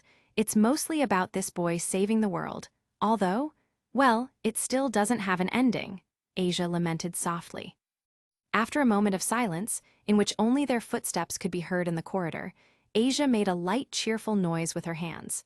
Oh, and the novel is set in a kind of ninja world. It's funny, right? Asia's words immediately made Itachi stop dead in his tracks. He turned his head slightly to look back at the girl with bright eyes. What's the boy's name in the prophecy in the book? Itachi's question made Asia smile even more brightly. Itachi had never been this interested in the novels she reads. Well, his name is Naruto, she said, bringing a hand to her chin. A brief silence formed. Itachi stared at Asia for a few seconds before continuing to walk, saying, I see, sounds interesting, then fell silent again. Asia noticed this and sighed with a bit of resignation. After all, Itachi is hardly ever interested in novels, right? She asked. Itachi smiled slightly. It's not that. He stopped, turned slightly, and pressed 2 fingers against the girl's forehead. It's just that I'll read it later. We're in a dangerous place now. If it weren't for you being a shadow clone, I wouldn't have brought you, haha, Itachi said. Asia, or rather the shadow clone of Asia, frowned. Before coming to the human world, Itachi had told Asia to make a shadow clone with her greatest effort, and that he would take that clone to the human world to gain some experience investigating Orochimaru's base. After a few moments, they finally reached the end of the tunnel. A large iron door stood before them. This looks way too much like a Rashomon, Itachi muttered. He motioned for Asia to step away from him, then pushed his hand through the hard metal, pulled, and removed the massive door. Shit, is this what they meant by Demon Lord level? Asia swallowed hard. Chapter 47, Secret Base. The giant cast-iron door that seemed to weigh hundreds of tons was lifted easily and moved aside by an Itachi who didn't even sweat or make a sound of effort. "Special demon," Asia murmured. She had heard that term many times over the past few days, especially when Lucifer came to visit Itachi. "Let's go in," Itachi said. He took several steps forward and Asia walked behind him. Inside, a large facility was revealed. There were hallways along the edges, and the place was like a gigantic stadium with a roof. Houses and all kinds of buildings were attached to the walls, while in the center there were numerous strange machines. There was some kind of liquid inside those machines, and some people without clothes were still connected to tubes and living inside the liquid in those machines. "This," Itachi murmured, narrowing his eyes. He quickly scanned the place with his Sharingan and found something peculiar. In one of the machines, a person was about to open their eyes. "What the hell is this?" Asia cursed, a habit she had learned not long ago. She took a step back, her body started trembling, her eyes dilated, and she almost fell backward when she saw all the people connected to tubes inside those strange machines. "Orochimaru has been used to doing worse things for a long time. For now, this is just something mild," Itachi said. He approached Asia and offered her a hand to help her stand up. "Soon we will have to go much deeper into this place. We cannot lose our composure so easily." Asia nodded, reinforcing her attitude, forcing herself to look at the people inside the machines. Itachi didn't take long to approach the machine, where the person who was about to wake was gradually opening their eyes. Asia, as always, walked behind him. "White hair, pale body, and a strange build," Itachi said. He hit the glass of the machine, causing the liquid to spill out rapidly, and the person inside gradually opened their eyes. "HMPH," Itachi made a strange noise, approached, and removed the tubes connected to the person's mouth, nose, rear, and ears. When this happened, the albino who was sleeping suddenly woke up. "Ah!" The albino began to scream and move desperately, but it didn't last even a second. Itachi placed him under the control of a genjutsu and began giving orders for him to tell everything he knew. "Orochimaru is the one who captured us and motivated us to achieve modifications in our bodies. He said we could gain the ability to use chakra, as well as gain something else." The albino started breathing heavily, coughed up blood, and his body began to dry out. Itachi pressed the genjutsu harder. The albino spat out something. It seemed he hadn't drunk water in a long time. "Tensigan?" The albino sighed before his body started to crumble as if made of white sand. "HMPH?" Asia made a hard-to-understand sound, forcing herself to stay strong as she watched this. Itachi said nothing. He just narrowed his eyes before shaking his head. "Tensigan?" Itachi asked himself, then shook his head. He stepped away from the machine and looked in a specific direction. "Orochimaru left you here to guard the place?" After speaking, Itachi disappeared from his position, quickly appearing several hundred meters away. His hand moved at great speed, passing through the wall and grabbing something solid. Crash! A man made of white tree bark, completely white and with a grotesque face, better said, a white zetsu, came out of the ground trying to grab Itachi by the neck. However, Itachi's other hand moved quickly, crushing the head of that white zetsu. The ninja pulled with a little more force what he was holding, the wall near him cracked, and then the body of a strange person was revealed. With gray hair, white eyes that almost looked blind, and a fierce face, an albino was ripped from the wall by Itachi. "What the hell?" the albino cursed while Itachi firmly grabbed his right arm. "You're stupid. Lord Orochimaru will have no mercy." Before the albino could finish speaking, Itachi had already placed a genjutsu on him. The albino seemed to want to resist, but he completely fell into the genjutsu moments later. "Lord Orochimaru will bring peace to this world, and for that he needs strong men. Soon, I will be blessed with Lord Orochimaru's Tensegan." The albino began to speak, his face twisted, a brilliant smile appearing as his body trembled. "Lord Orochimaru will give me the power of the gods." The albino shouted, "H-A-H-A-H-A." He began laughing loudly, but a squeeze from Itachi on his neck was enough to kill him. The ninja threw the albino's body aside and walked toward Asia with a blank expression. "Tensegan, huh?" he murmured, At the same time, he couldn't help but think about the author of the novel, Children of the Prophecy, that Asia had mentioned earlier. I should look for the author of the novel, Itachi said softly before reaching Asia, and then began documenting everything in the place. Lucifer will take care of this later. For now, let's go. Rias will fight Riser tomorrow, Itachi finally said before ending the day. In the underworld, fire style, flare. Issei gathered a large amount of chakra and unleashed a powerful jutsu on a wooden training dummy. As a result, the dummy was completely charred. People not far from him, Rias, Aquino, Surzech, Sona, and Grafia watched this with bright eyes. Their expressions varied from surprise to calm, but all seemed to share one look: understanding. Surzech looked to the side, focusing on Rias. The meaning of his gaze was obvious, and the girl understood it. Water style, water bullet. Rias formed several seals with both hands and finally shot a small ball of water at high speed. It hit the ground not far away, creating a small explosion of water and slightly penetrating the surface. Surzech observed this and nodded. "It's beautiful, Rias. You've learned to master a powerful technique," he said. Although he didn't really believe it, Rias' water bullet seemed far less effective than destruction magic. "I've never seen Itachi use a jutsu," Sona suddenly added, drawing everyone's attention. "I mean, I've never seen him fight either, but..." Sona began recounting the time she went into the forest at night because of strange sounds, and found a large area completely devastated, with all kinds of attacks deforming the place. Surzech and the others pondered Sona's words for a moment, looking very serious. Chapter 48, Rating Game begins. Jutsus become more powerful the more you practice them and the more chakra you have. That's normal, Rias said. Surzech wore a calm expression, as if he already knew this, while Grafia was lost in thought. "Anyway, the rating game is tomorrow.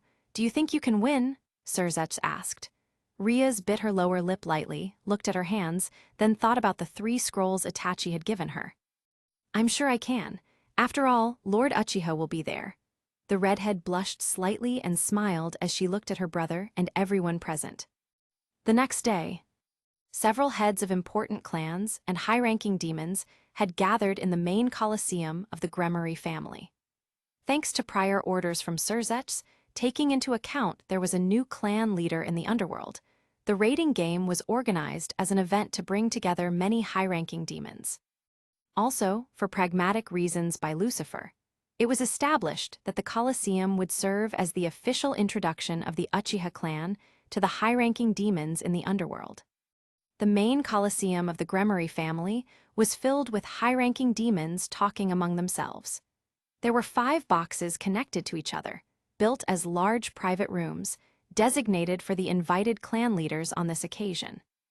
Lord Baal, Lord Phoenix, Lord Gremory, Lord Uchiha, and Lord Citri were the invited clan leaders assigned to each box with their companions. However, at this moment, 4 clan leaders met half an hour before the event began in Lord Gremory's box.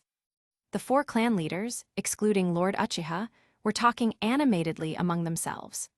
Lord Gremory seemed a bit livelier than the others, speaking with Lord Phoenix about the alliance between their 2 clans.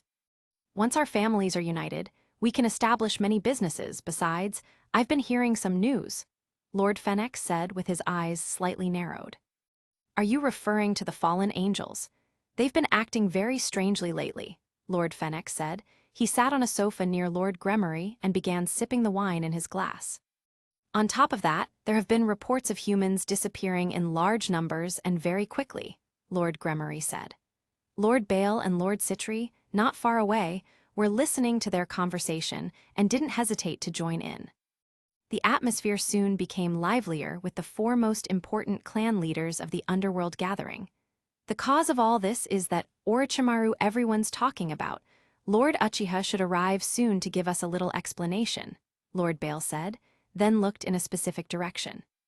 From the hallway connecting the 4 boxes, Itachi Uchiha appeared walking calmly. His black eyes quickly focused on the 4 clan leaders, who in turn looked at him. "HMPH, you," Lord Gremory narrowed his eyes.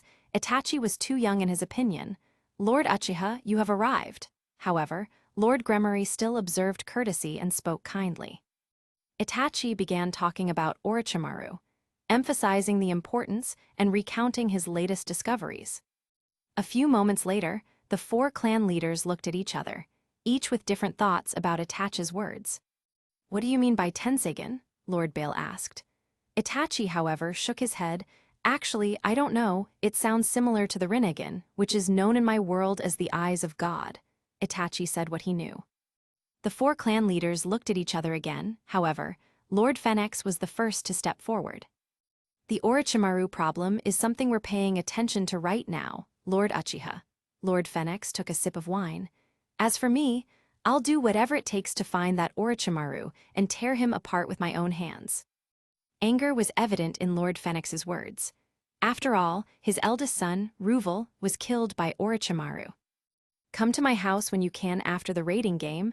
I'd love to talk with you in private. I also have some nice things that might interest you," Lord Phoenix invited with a smile. After a while of chatting, Itachi said his goodbyes after meeting the 5 most important clan leaders. He had left a good impression on them, and that was what mattered. In the battle arena. In the dressing room assigned to Ria's gremmery, she was watching Akino and Issei not far away. Her heart was beating a little too fast, while her expression reflected her nervousness. She stopped mid-sentence, sighed after a moment, and just as she seemed about to say something, Akino opened her mouth. "We'll be with you until the end, President. We're going to win, of course.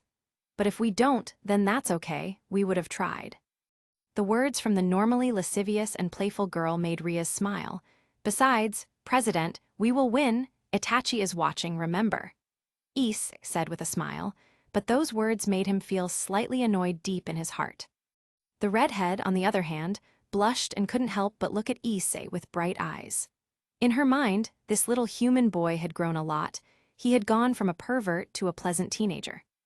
But the poor boy didn't think that. He clenched his teeth silently, feeling bad for some reason.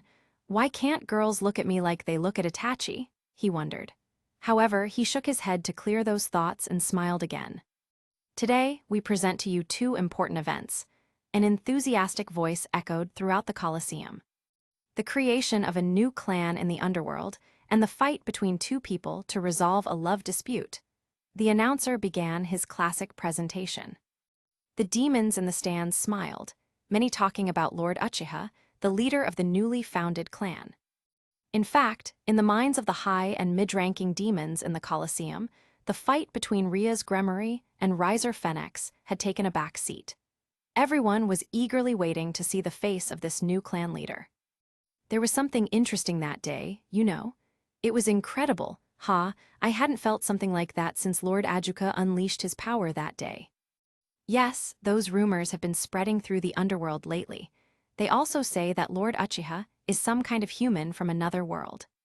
From another world? That sounds strange. HMPH, I'm sure that's probably a lie. Several demons were talking among themselves in the stands, and didn't notice when the announcer began the raiding game. Chapter 49, Fierce Battle. The raiding game begins. The announcer's shout echoed throughout the Colosseum. Both locker rooms, Ria's gremmeries and risers, opened at the same time, and a moment later, the 2 competing groups were revealed. Ria's riser, the first to leave his locker room, spread his flame wings and rose into the air. His arrogant face quickly filled with joy. "If you surrender now, I promise I will be gentle with you," he said while looking at Ria's group not far away. "Only 3 devils?" Riser narrowed his eyes, looked a little more closely, then shook his head.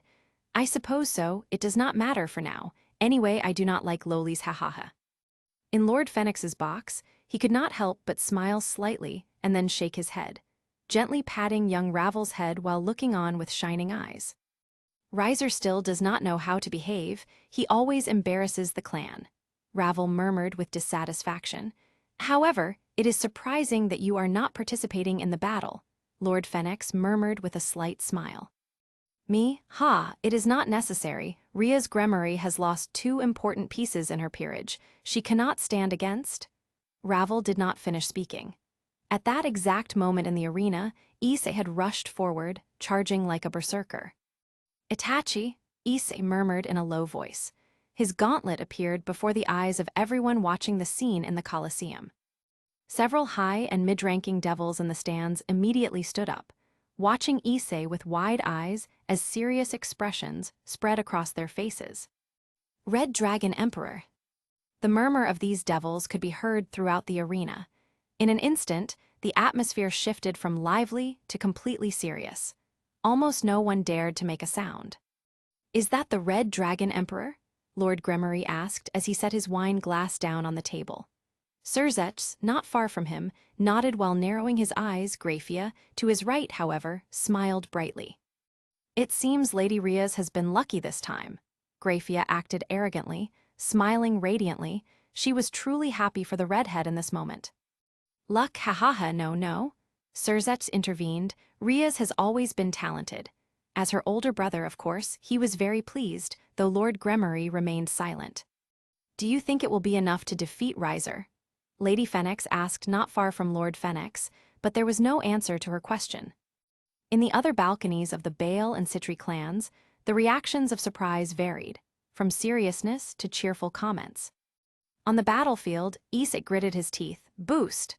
The shout came from his right arm, his hands moved quickly, and he formed a hand seal rapidly. "Fire style, flare." Issei stopped not far from two cat girls slightly dazed by the excitement. He inhaled and spewed a large fireball in their direction. "Tisk!"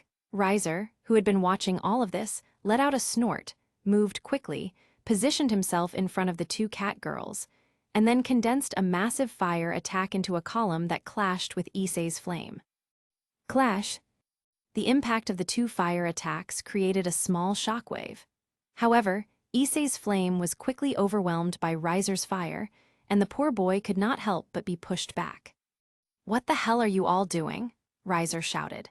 The pieces of his peerage seemed to wake from their daze. They quickly nodded to one another and began moving. Issei jumped to the side, narrowly avoiding Riser's attack. "Worthless trash. I think I know where this strange attack comes from." Riser narrowed his eyes, looked at Issei not far away, then raised his head toward the Uchiha clan's balcony. "Is that Lord Uchiha who taught you personally how to use chakra?" Riser asked himself before smiling and shaking his head. "It does not matter."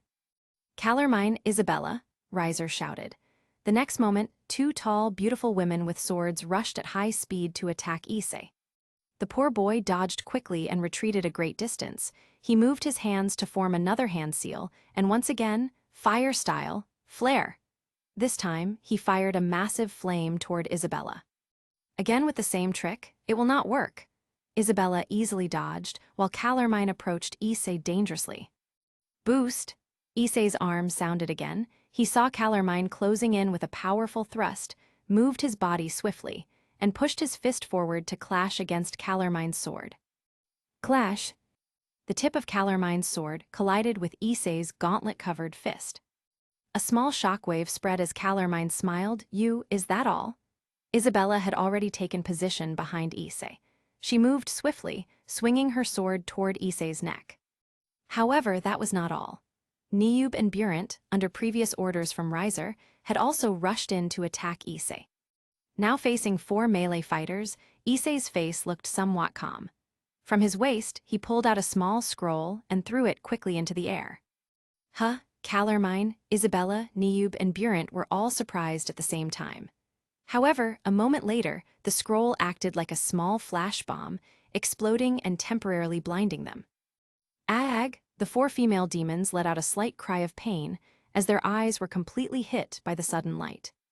"Water style, water wall." Akino summoned a wall of water to defend herself from the combined fireball of Myra and Marion. Then she moved her hands again rapidly. "Water style, water bullet." The masochist moved quickly, launching a powerful water bullet the size of a large ball toward Myra and Marion. "Is that all?" Marion smiled, extended her hands, and controlled a whip of fire that quickly caused the water bullet to explode into multiple droplets that scattered around, slightly wetting her clothes and the ground. "Heh." Akino laughed slightly, then used her demonic magic to unleash a barrage of bright yellow lightning. However, since she had already summoned a large amount of water, the floor where Myra and Marion stood was completely wet. Akino quickly launched her lightning in the direction of the nearest wet area, and as a result, both Myra and Marion were unable to dodge. Grog, the screams of both girls echoed as Akino continued to unleash her lightning. The powerful noise caught everyone's attention, especially due to the cleverness of the girl in combining her attack. Chapter 50, Fierce Battle Part 2. She combined water and lightning styles, just as expected from that masochistic girl. Surzech smiled with approval from Lord Gremory's balcony. That move was smart, however. It doesn't look like it will work again, Lord Phoenix said as he raised his right hand to pick up a wine glass from the table. On the battlefield, Yubaluna quickly rushed forward with her weapon aimed at Akino. However, Akino quickly noticed this and stopped casting her lightning to dodge at high speed.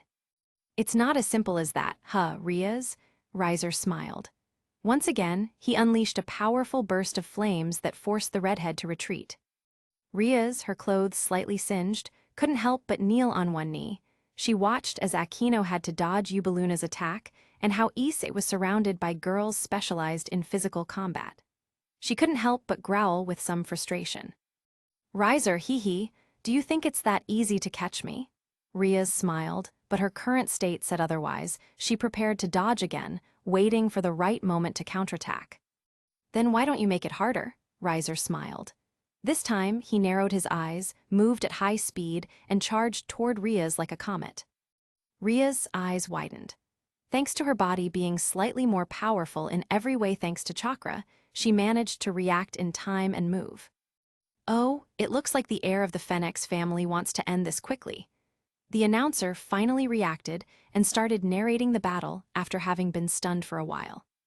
Riser's body was covered in bright yellow flames, and he charged like a powerful phoenix toward Riaz. However, Riaz somehow managed to react in time. She smiled, pulled out a small scroll while dodging, and threw it toward Riser. What? The Phoenix heir widened his eyes, he couldn't stop his charge, and he quickly collided with the scroll in midair, triggering a large explosion. Explosion! The blast immediately drew everyone's attention. The 4 leaders of the major clans focused on Riser. After all, a massive explosion had just happened in his direction. Riaz watched this with a smile, licked her lips, sharpened her hearing, and began to wait.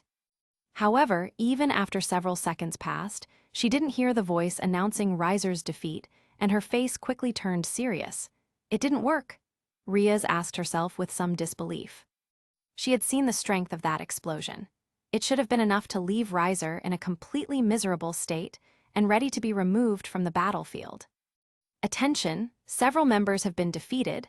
The voice of the announcer made Riaz smile after being a bit surprised.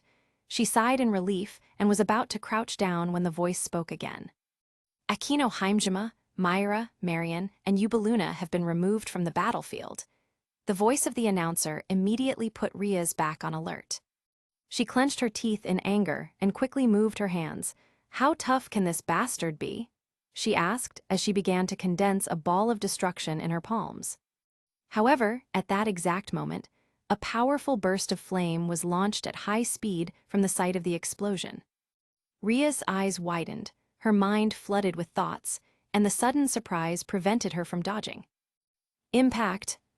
The impact of the massive column of fire against Riaz's body caused a small explosion, and the sound of the flames was accompanied by the scream of a demon girl. Boost! Issei punched Isabella hard in the face, making her disappear from the battlefield. He had managed to dodge the attacks from the 4 girls with difficulty after using Itachi's scroll. Taking advantage of the momentary blindness of the girls, he rushed in quickly, managing to eliminate Isabella. Issei moved at high speed again, fire style, blazing flame. His fire attack quickly reached Calormine, who was still rubbing her eyes to recover from the blindness. Attention, Calormine and Isabella from Riser Phoenix's peerage have been completely defeated. Once again, the announcer's voice drew everyone's attention. Niobe. Burent. Both girls, specialized in physical combat, shouted each other's names. They had just recovered from the temporary blindness and now charged toward Issei at high speed. HMPH. The poor boy made a hard-to-hear sound as he charged forward as well. Niobe approached Issei with a punch, while Burent planned to attack Issei's legs with a low kick. However, the poor boy dodged by jumping slightly and passed between the two attacks. In the middle of his evasive movement, he extended his right hand to grab Niobe's fist. "Come on, I'd like to show you the dragon style," Issei murmured with a smile before wrapping his arms tightly around Niobe's body in a powerful bear hug. "Boost," the mechanical voice of his gauntlet rang out again. "Boy, this is your last boost for now. You need to save your energy for that technique," DxD murmured in Issei's mind. HMPH. The poor boy made an indistinct noise as he let out a powerful roar. "Grag." Issei roared while squeezing Niobe's body and neck tightly. "Kaya," the girl screamed while blushing almost instantly. The overwhelming strength of Issei crushed her quickly. Her nose and ears began to bleed in the blink of an eye, and before Issei could continue, Niobe's body vanished. Issei, however, turned and saw Rias being hit by a powerful column of fire and sent flying. His eyes quickly filled with chaos, and he stood up at high speed. He moved rapidly, dodging Buren's attack, and headed toward Riser, who seemed to be descending to check Rias' body on the ground. "Why don't you just surrender, my love?" Descending from the air, Riser murmured some mocking words as he watched Rias struggle to get up. Her demon clothes had been completely scorched, barely leaving anything to cover the important parts. However, no one in the audience dared to look at Rias with lust. After all, Lord Gremory was present. Issei forced a smile. He watched Riser not far from Rias as he ran forward. Then he looked at Itachi's box, and finally he let out a powerful... Chapter 51, Issei's Forbidden Technique. Riser noticed Issei's movement, slightly turned his head in his direction, and watched the boy running toward him. A mocking smile appeared on his face as he shook his head. "You're running toward me? That means you want to save her, ha. Riser couldn't help but cross his arms, grinning arrogantly as he spoke. "Why don't you just give up already?" Tusk, not far away, Rias let out a soft murmur. She watched with pain and concern as Riser spread his wings and began charging toward Issei. Then her eyes quickly shifted to the poor boy. She bit her lip as memories of their training over the past weeks resurfaced. She couldn't help but sit on the ground, her full attention now on Issei. "Is he going to use it?" she whispered to herself. "This is your chance, boy. The enemy is here. He's knocked on your door. You need to use it." DxD spoke with enthusiasm inside Issei's mind. The poor boy quickly began to focus. "This is gonna hurt, haha." Issei couldn't help but chuckle lightly. He let out a slight grunt as the only chakra node in his stomach opened forcefully, flooding his entire body with a massive surge of freshly released chakra. Issei's skin began to change, turning a slightly reddish tone. A powerful energy started enveloping him and glowing faintly green. His pupils dilated as his body began to feel much stronger. "That strange energy in his body is starting to change," Lord Gremory said from his viewing box. He glanced over at Surzech and Grafia, hoping for some sort of explanation, but those two seemed just as confused as he was. "We've actually never seen him use that strange technique before. It's probably some kind of new move or something." Surzech shook his head. "However, the strange energy in his body has more than doubled, and it's still increasing," he added with a quiet smile, focusing his gaze on Issei. On the battlefield, Riser started to notice something strange about the poor boy. Is that some kind of ability?" he asked himself while accelerating. However, something deep in his gut told him he should dodge and keep his distance from Issei for now.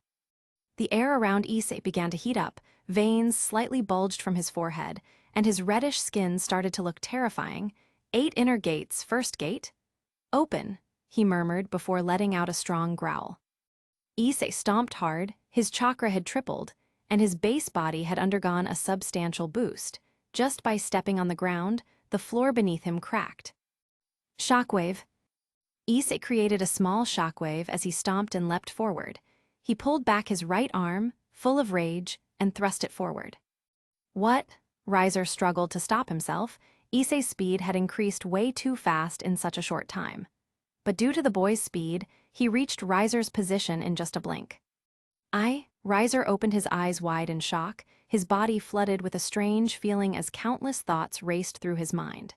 He could only watch, eyes wide open, as Issei's fist, covered by DxD's gauntlet, closed in just centimeters from his face. The Colosseum went silent again. The announcer didn't speak.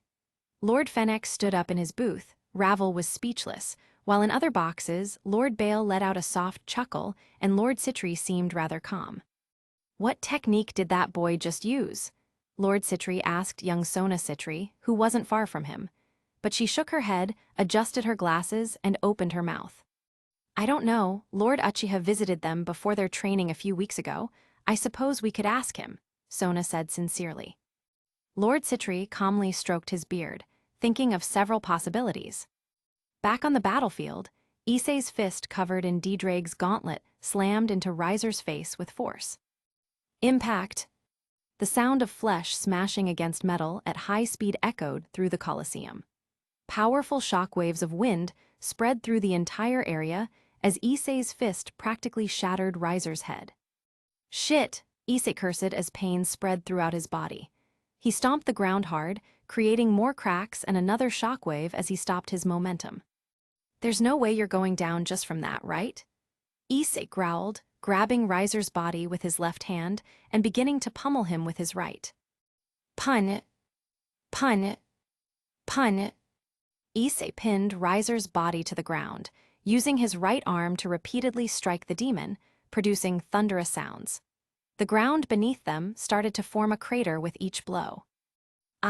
Rias watched in astonishment. She hadn't imagined that the forbidden technique Itachi had given them, and that only Issei had been able to learn, would be this powerful. She had seen the technique before during training, when Akino was overpowering Issei. The poor boy, at that moment, had partially activated the first of the 8 inner gates. As a result, his physical power doubled, and with one quick move, he nearly crushed Akino's head. It's incredible, Rias whispered as she smiled. After all, Issei was the most important piece she had ever recruited in her life, and seeing him grow naturally filled her with pride. It wasn't until a few seconds later that Riser's body vanished from the battlefield, and the audience began to react. The announcer stammered. The sudden turn of events had caught him completely off guard. The Rias Gremory team wins the rating game, the announcer said in disbelief. Then he shook his head, quickly regained his composure, and spoke again with excitement. The Rias Gremory team wins the rating game. The mid- and high-ranking demons in the Colosseum stood up, applauding and shouting in euphoria. Looks like you were right, Sir Zetz, Lord Gremory said from his box. He looked back at his son. The most powerful and important demon king in the underworld. He couldn't say anything to the boy who had just achieved something even he couldn't have dreamed of. Rias is a good girl, right? Sir Zetz said with a smile. Send someone to check on Riser immediately, Lord Fennex shouted from his box. However, seeing how those around him were still stunned by the outcome, he growled in anger. Are you hearing me? He stomped in rage, finally snapping several high-ranking servants out of it. Yes, Lord Fennex. The high-ranking servants nodded before vanishing, leaving a small flame behind them. Ravel took a few steps forward, focusing her gaze on Lord Uchiha's box. She narrowed her eyes and made a slight grimace. Lord Uchiha is probably the one who taught those strange techniques to that boy Issei. Ravel's words caught Lord Fennex's attention. Chapter 52. Lord Uchiha appears in the underworld. Itachi smiled slightly, gently stroked the head of little Asia who was sitting on his lap, and calmly walked to the edge of his box seat. Through the glass, he watched the other boxes, the high and mid-ranking demons excited about the battle, and finally, his eyes were drawn to Lord Fennex's box. In Lord Fennex's box was a small girl with golden hair and a strange hairstyle, looking in his direction. Behind the girl, Itachi could see Lord Fennex himself, sending a glance from his sofa. Itachi nodded his head in greeting. However, no one in Lord Fennex's box seemed to return the nod. Only the girl smiled slightly, stuck her tongue out, then turned around.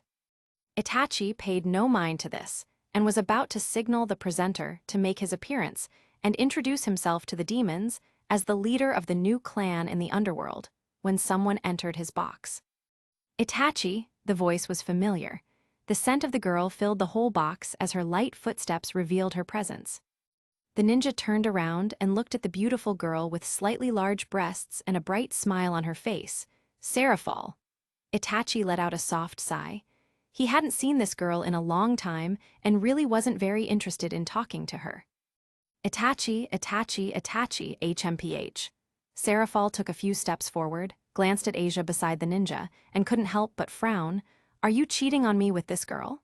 You're a... Seraphol looked at the ninja with slightly teary eyes, clearly very angry, even stomping so that the floor beneath her creaked. Unfaithful, Seraphol shouted, grinding her teeth. However, Itachi's slight smile left her stunned for a moment. Why wasn't the boy in front of her apologizing? She wondered, but before she could say anything, Itachi vanished from his spot and reappeared right in front of her. You say I'm unfaithful, yet why are you acting angry when you're actually a little amused? The ninja said. He raised his hand to stroke Seraphol's head. With the other, he touched her soft pink lips, looking into her eyes with true intensity, making clear who was in charge. You're a fragile girl who needs to be loved, aren't you? Itachi smiled, his deep and gentle voice quickly sweetening Seraphol's ears. She swallowed, tried to tilt her head, but he stopped her. Seraphol was about to say something, but her completely flushed cheeks, trembling body, and pressed legs made clear that she was embarrassed. You don't need to say or do anything, just be my little doll, okay? Itachi pressed his thumb firmly so it entered lightly into Seraphol's warm mouth. She couldn't help but touch the tip of Itachi's finger with her delicate tongue. HMPH. She began licking the tip of Itachi's finger intensely, looked up with shining eyes and a pounding heart, nodding repeatedly before lightly biting the finger in her mouth. Good, you're a good girl, Itachi said, lowering his left hand from Seraphol's head to stroke her soft, delicate face. He paused briefly at her ears, played with them, and pushed her body slightly toward him so she could feel his warmth while he looked at her as if she already belonged to him. Itachi, Seraphol murmured, still with the finger in her mouth, her lips pressing to insert more of the finger and continue satisfying her greedy tongue. However, the ninja slowly withdrew his finger. There was a slight sound as Itachi's finger fully left Seraphol's mouth. She looked at the finger outside her mouth with desire and dissatisfaction, opened her eyes, looked at Itachi with bright, hungry eyes, then suddenly realized everything that had just happened. What?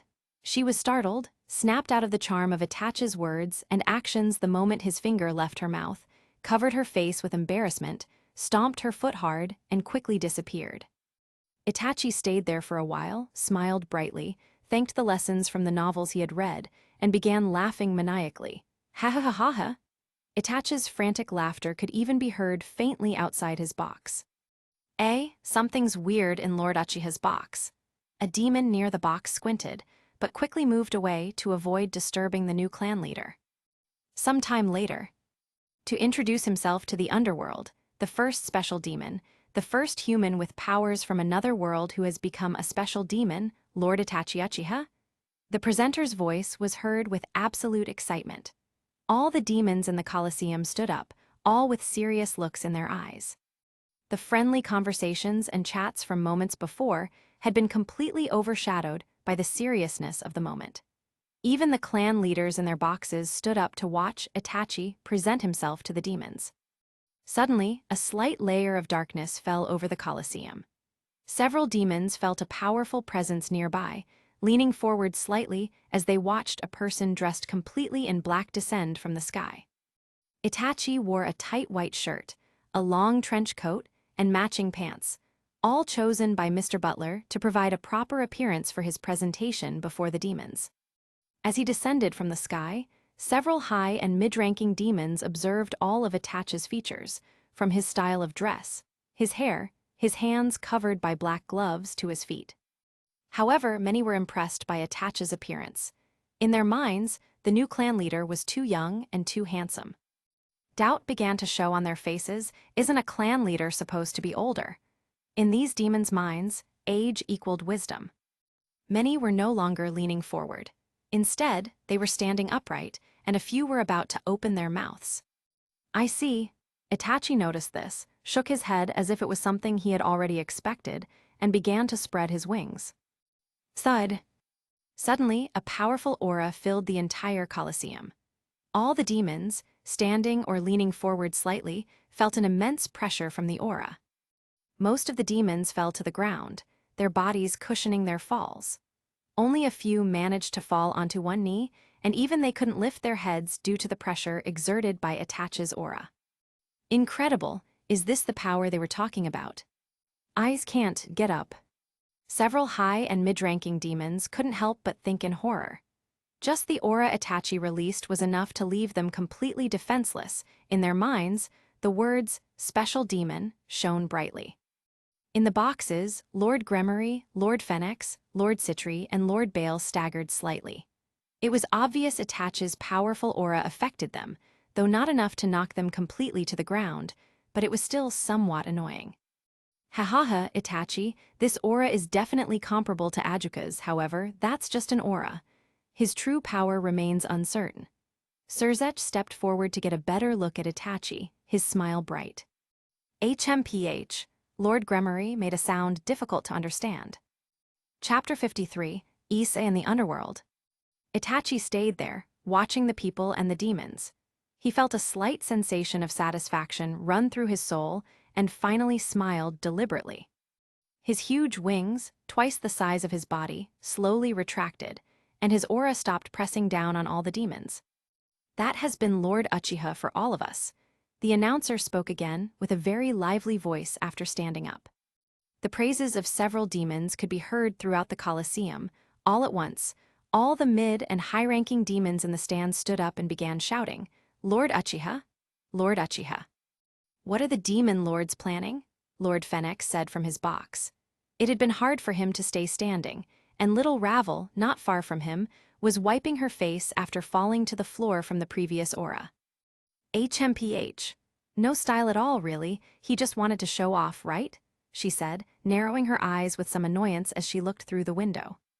After Itachi's presentation to the mid- and high-ranking demons in the Gremory family's Colosseum, the underworld lived a few days of joy. They celebrated that a new demon as powerful as a demon lord had joined the underworld's side. At the Gremory family's house, Riaz was observing her beautiful garden from the window of her chambers. The beautiful red dress she wore did not seem very comfortable. However, it highlighted her gorgeous appearance and figure, giving way to her pretty face. Finally free from the engagement, she murmured, but then bit her lower lip, narrowing her eyes suspiciously while watching the servants working in the garden. Riaz brought a hand to her chest and felt her heart pumping blood. This feeling again, she gritted her teeth. It hadn't come back in a while, she murmured. A couple of weeks ago, she was completely busy with training, and then, a few days ago, she was euphoric because of her victory. However, after awakening, a strange sensation invaded her. It was as if she had freed herself from a sudden drunkenness, and the small veil over the world before her had turned off. She felt her body vibrate, her heart beat, her mind and soul were embraced by a strange feeling of emptiness, as if she were in a cold world without end. "Why," she whispered softly, "what is it that I'm missing? My hands, my body. I feel like something should be moving on my arms, touching my breasts and looking at me with desire." Yet, she gritted her teeth tightly, clenching her fists. A person crossed her mind, Issei Hyoudou. She shook her head as soon as the idea crossed her mind. "No, Akira would get furious," she said before sighing, but then she narrowed her eyes. "But why would I care about that?" She quickly covered her mouth, her eyes wide open, not thinking such words would come from her lips. She lowered her head, shaking it slowly. "I must calm down," she whispered softly. At the Gremory family cemetery.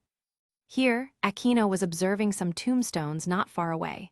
The slight dark circles on her face and her slightly dirty clothes showed she had spent at least several hours in the cemetery. Akino blinked and let out a long sigh after a moment. "If only I had this ability when my mother." She narrowed her eyes and made a few hand seals for simple amusement before forcing a smile. She sat on the grass and leaned her back against the trunk of a nearby tree. She calmly observed the rows of beautifully decorated tombstones not far away, reading the names on them. Died in battle against the enemies of the clan. Died of natural causes after serving the clan with her mind and soul. Died after giving her life for her daughters in the Great War. Akino stopped at the third tombstone, smiled seeing the cause of death, and finally lifted her head to look at the tree's crown she leaned against. What a beautiful place. Her sigh was almost involuntary. Her feeling was real. Her heart and soul felt special when she was in the cemetery, surrounded by so many tombstones that made her body vibrate. In a not-so-far restaurant. Here, Hyoudou Issei was eating a delicious gourmet dish. At the same table, sitting opposite him, was Kuoh. She had been turned into a demon pawn in the last few days at Issei's request. Now, having breakfast with something beautiful while in an excessively luxurious restaurant, both seemed to be content. Well, actually, only Akira was happy. She smiled with almost too much pleasure while cutting the food on her plate, whereas Issei was faking a smile quite well for being a teenager. Issei looked at Akira's face for a moment. "You're very beautiful," he thought before smiling a little genuinely, though he couldn't help biting his lower lip out of frustration. He casually glanced at a young girl at a nearby table. She had pink hair, a divine face, large breasts, a small waist, and huge thighs. What would it feel like? Issei couldn't help but think. With Kuoh, even though the sex was good, he couldn't stop imagining.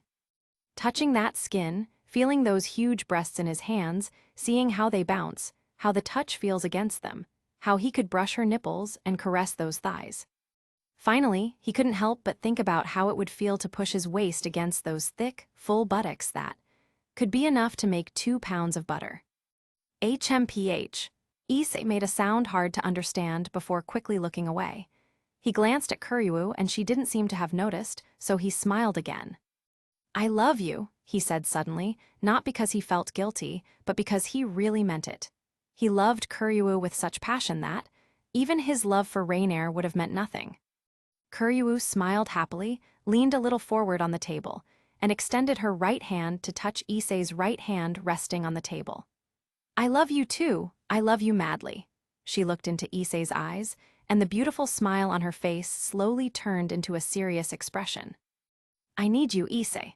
From the very first moment I saw you, She paused, bit her lower lip, squeezed Issei's hand tightly before looking at his plate with feelings difficult to describe. "I will never let you go, Issei Hyoudou, do you understand?" She looked into Issei's eyes. The poor boy was surprised, his pupils dilated as he observed Kuoh's completely determined eyes. For him, it was like watching the most loyal soldier swear an oath of loyalty before the king, a feeling so alien it might as well have made him shout curses and shake his head. However, Issei slowly nodded. Kuoh smiled in response. "You're my man, Issei. You." She lowered her head and pushed Issei's hand so he could caress her cheek. "You won't break my heart, right?" Kuoh's words sounded fragile, full of sweetness, but above all, full of hope and fear. Chapter 54. Reasons to Continue.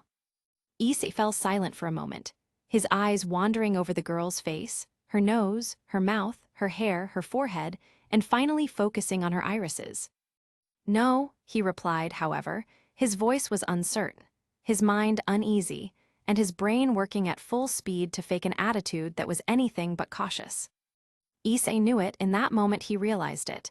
Despite the love he felt for the girl in front of him, he couldn't promise he wouldn't hurt her. "Kid, you need to tell the truth," D-Drake's voice echoed in his mind. However, Issei ignored the meddling dragon. "I love you, Issei Hyoudou." Kuoh rubbed her cheek against Issei's hand, looking at him with love. Whether consciously or unconsciously, she ignored the doubt in the boy's voice. "You and I," she murmured, her voice warm, her words fervent. "We will get married, right?" she asked. However, she said it with such conviction that it felt like it could become reality in the blink of an eye. "Deny it, you can't, you just can't." Issei's consciousness screamed at him to say no, that he had to refuse, that he couldn't make such a promise. However, he smiled, looked into Kuoh's eyes more intently, and nodded his head. The girl smiled, the most sincere smile she had ever made in her life, and her pure, hope-filled eyes focused on him. In Adjuka Beelzebub's castle. Here, a tall man with green hair slicked back, calm eyes, sat quietly at a small tea table, sipping tea while observing the man in front of him with curiosity. "Lord Itachi," Adjuka murmured, taking in every detail of the man with black hair, his eyes, his nose, his mouth, his body. In truth, he was fascinated. "It's a pleasure that you came to visit me," he smiled. Actually, I'm here to ask about the multiverse theory, the book you wrote, Itachi said, meeting Ajuka's gaze, which the demon returned. Haha, Beelzebub chuckled, moving his hand to caress his teacup. He took a sip before setting it back on the table. I figured you came for something like that. You see, Itachi, the multiverse theory is a little complicated. Beelzebub raised his hand, signaling for the servant not far away to come over. He whispered something in the servant's ear, something Itachi could still hear before turning his attention back to the ninja. The multiverse theory, it's actually not quite a fitting name. What I mean is, Ajuka sighed, scratching his cheek lightly before continuing. The theory is more about how the universe can have certain shortcuts to move from one place to another. Itachi continued listening to Ajuka for a moment until the servant returned with some kind of map. The demon pointed to several spots on the map, places where he speculated a black wormhole potentially be opened. After asking about the possibilities of returning to his world, Itachi finally left Ajuka's home. Itachi looked at Ajuka's castle for a moment, narrowing his eyes, focusing on the rustic, antique decorations. The servants nearby bowing to him didn't catch his interest, and finally he nodded. In the end, you're here, Itachi, isn't that what matters? Returning to your old world is an acceptable wish. You should be eager to see the people from your old world again. If that's acceptable, however, you also have people here who are important to you. But why? Those were Ajuka's words before he left that place. Itachi didn't answer. He simply looked at Ajuka's castle for a moment before returning to his own. There, waiting for him with dinner ready, smiling happily, Asia Argento was waiting for him. Itachi sat calmly at the dining table. Although there were servants responsible for preparing the meals, Asia had always insisted on cooking for him herself. He watched the petite girl, her blonde hair styled with slight curls, her bright green eyes, her beautiful face, and a slightly elegant red dress carrying a plate of food in her hands. Steam rose from the dish, carrying a faintly pleasant aroma. Itachi narrowed his eyes slightly at the sight, then looked at Asia Argento once again in detail. This time, he noticed the natural red tint in her cheeks, the sparkle in her eyes, her red lips painted and shining in the faint light filtering through the windows. Itachi here, please enjoy the meal. Small, short, and direct words made the ninja sigh. He stared for a moment, focusing on the plate that was placed before him. The air felt just a bit spicier today. Sasuke, Itachi thought, feeling a sudden pang of nostalgia for his previous life in Konoha, even the shinobi world itself. While he had, to some extent, accepted life here, his longing for his old world had recently been stirred again, especially after seeing Orochimaru.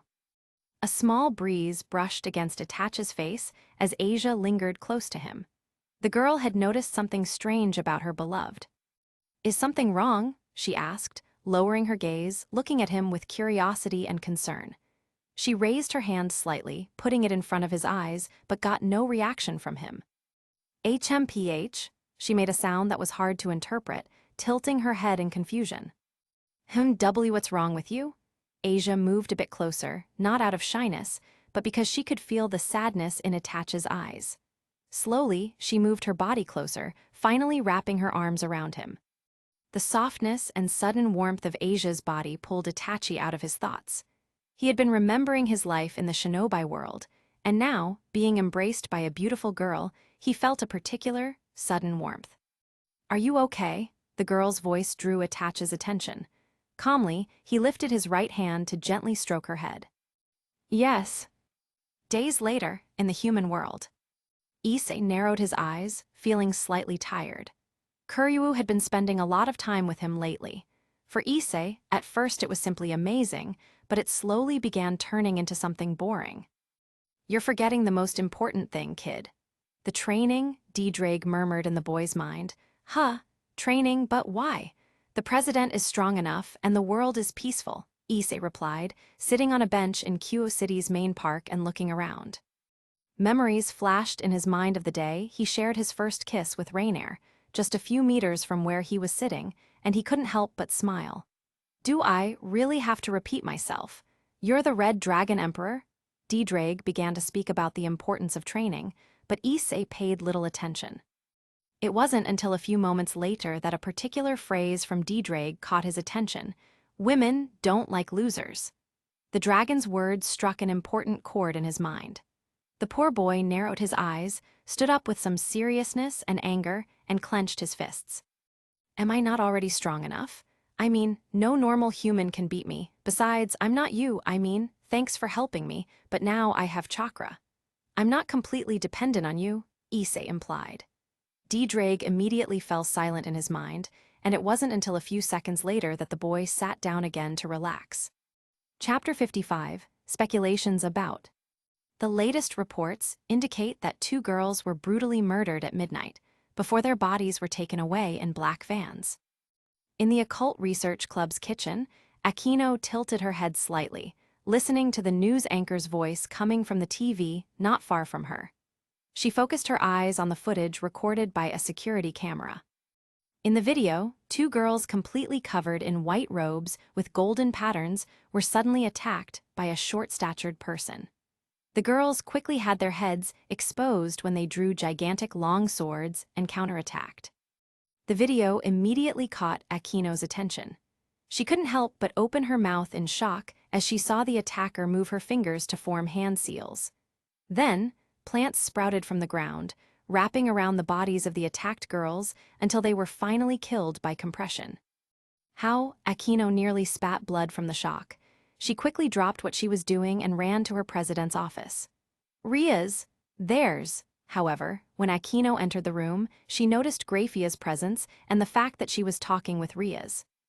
Akino, Tusk, thank you for coming, but knock on the door first. The redhead scolded her friend, shaking her head. Just as she was about to say something else, Akino interrupted. You have to see the news. Her exclamation caught the attention of the 2 women present. Wait, Akino, what the hell is wrong with you? Riaz shouted, the anxiety in her heart over the past few months caused by the feeling that something was missing, and Graphia's news had left her deeply stressed. Seeing her best friend burst in through the door, screaming hysterically and dragging in a TV made Riaz stand up quickly. What do you want? Can't you see I'm busy? Why don't you? She began to retort, but just as she was about to step forward and slap Akino, she saw her quickly plug in the TV and point at the screen. Involuntarily, Riaz focused on the image on the screen. And a moment later, her eyes widened as the looping video played, her heart froze, her mind took an almost instant shock. As she watched the video, she couldn't help but think, Kaneko, in her mind. The small, fast girl in the image attacking 2 apparently supernatural women brought back memories. Even so, Ria's Gremory shook her head to clear away the recollections of the cat girl and their sweet moments together. She focused seriously on the video, watching every detail. She also lifted her gaze slightly to meet Akino's eyes. She couldn't help but feel guilty. Is it too much? But, she thought, clicking her tongue before sighing, I'm too stressed, Akino's not at fault, she repeated to herself. Before she could lift her head to apologize to Akino, the latter simply smiled at her, shaking her head to wordlessly convey, it's fine, with just her eyes. However, Ria's Gremory could feel the loneliness and disappointment in her best friend's gaze. A tiny needle pricked her heart at that moment. She didn't know when it had happened or why the sudden feeling of strange loneliness attacked her, but she knew her relationship with Akino had deteriorated. They should be part of the 7 Excaliburs, Graphia suddenly added, drawing the attention of everyone present. Riaz and Akino immediately focused their eyes on the maid not far away. They look far too familiar. 2 of the 7 Excaliburs look exactly like them. Graphia studied the TV in detail before nodding. Lord Lucifer has intensified his search without troubling humans too much, however. There was a brief silence. Graphia seemed to be thinking about something quite particular. We must fully intervene in the human world. The disappearances are becoming more and more frequent. Humans are feeling increasingly cornered, and we may have to speak with the angels and fallen angels. Saying this, Graphia quickly opened a portal to the underworld to leave. The 2 remaining devil girls stayed in the room in silence for a moment. Creak. The sound of the door slowly opening caught Ria's attention. She had been making faces while staring at the floor, and Akino, who was unplugging the TV and preparing to take it back to the kitchen, stopped and fixed her gaze on the door with mild curiosity. The door soon revealed two figures. One was a boy with a smile, messy shirt, messy hair, and some lipstick poorly smeared on his lips. The other was a girl just as disheveled as the boy, but with a particular, slightly strong scent coming from a small stain on her skirt. Rias and Akino recognized them immediately, Issei and Akira Kuryuo. Rias narrowed her eyes, quickly scanning Kuryuo's clothing. Messy, dirty, there's a slight damp stain on part of her skirt that smells unpleasant. She stomped her foot hard. Issei, Rias couldn't help but shout. She had been putting up with Issei's rabbit-like behavior over the past few days because of his victory over Riser. But with what had just happened, she really couldn't tolerate it anymore. The boy immediately stood up straight, as did Akira. Both looked at Rias with frightened eyes. "Is something wrong, President?" Their voices aligned almost perfectly, as if they were one. But the redhead just touched her forehead lightly, biting her lower lip as a feeling of suppressed anger coursed through her body. She didn't know what to say. The sudden anxiety in her mind after seeing a strange, small girl using jutsu on the TV made her react with concern. In her heart, there was a suspicion. In her mind, there was logic. Kaneko, she thought, truly remembering the times when the little cat girl had slept beside her. "Go to class, and in your free time, train more often, Issei," Rias finally said with a slight sigh. Her body couldn't properly process what had just happened. The door closed again. This time, Issei used a bit of force, so the sound of it echoed throughout the room and the hallway. "Maybe you were too harsh on them, President," Akino finally spoke after a while. The redhead, however, shook her head, smiling with disappointment before turning to look at Akino. "Do you think so?" The two looked at each other, Ria's eyes reflecting her own inner struggles, and Akino's eyes lost in the past, in the memory of her mother's death. I don't know," Akino said. She couldn't find an answer to justify her earlier words. She had simply said. She had just wanted to say something. She lowered her head, lightly bit her lower lip, and carried the TV back to the kitchen.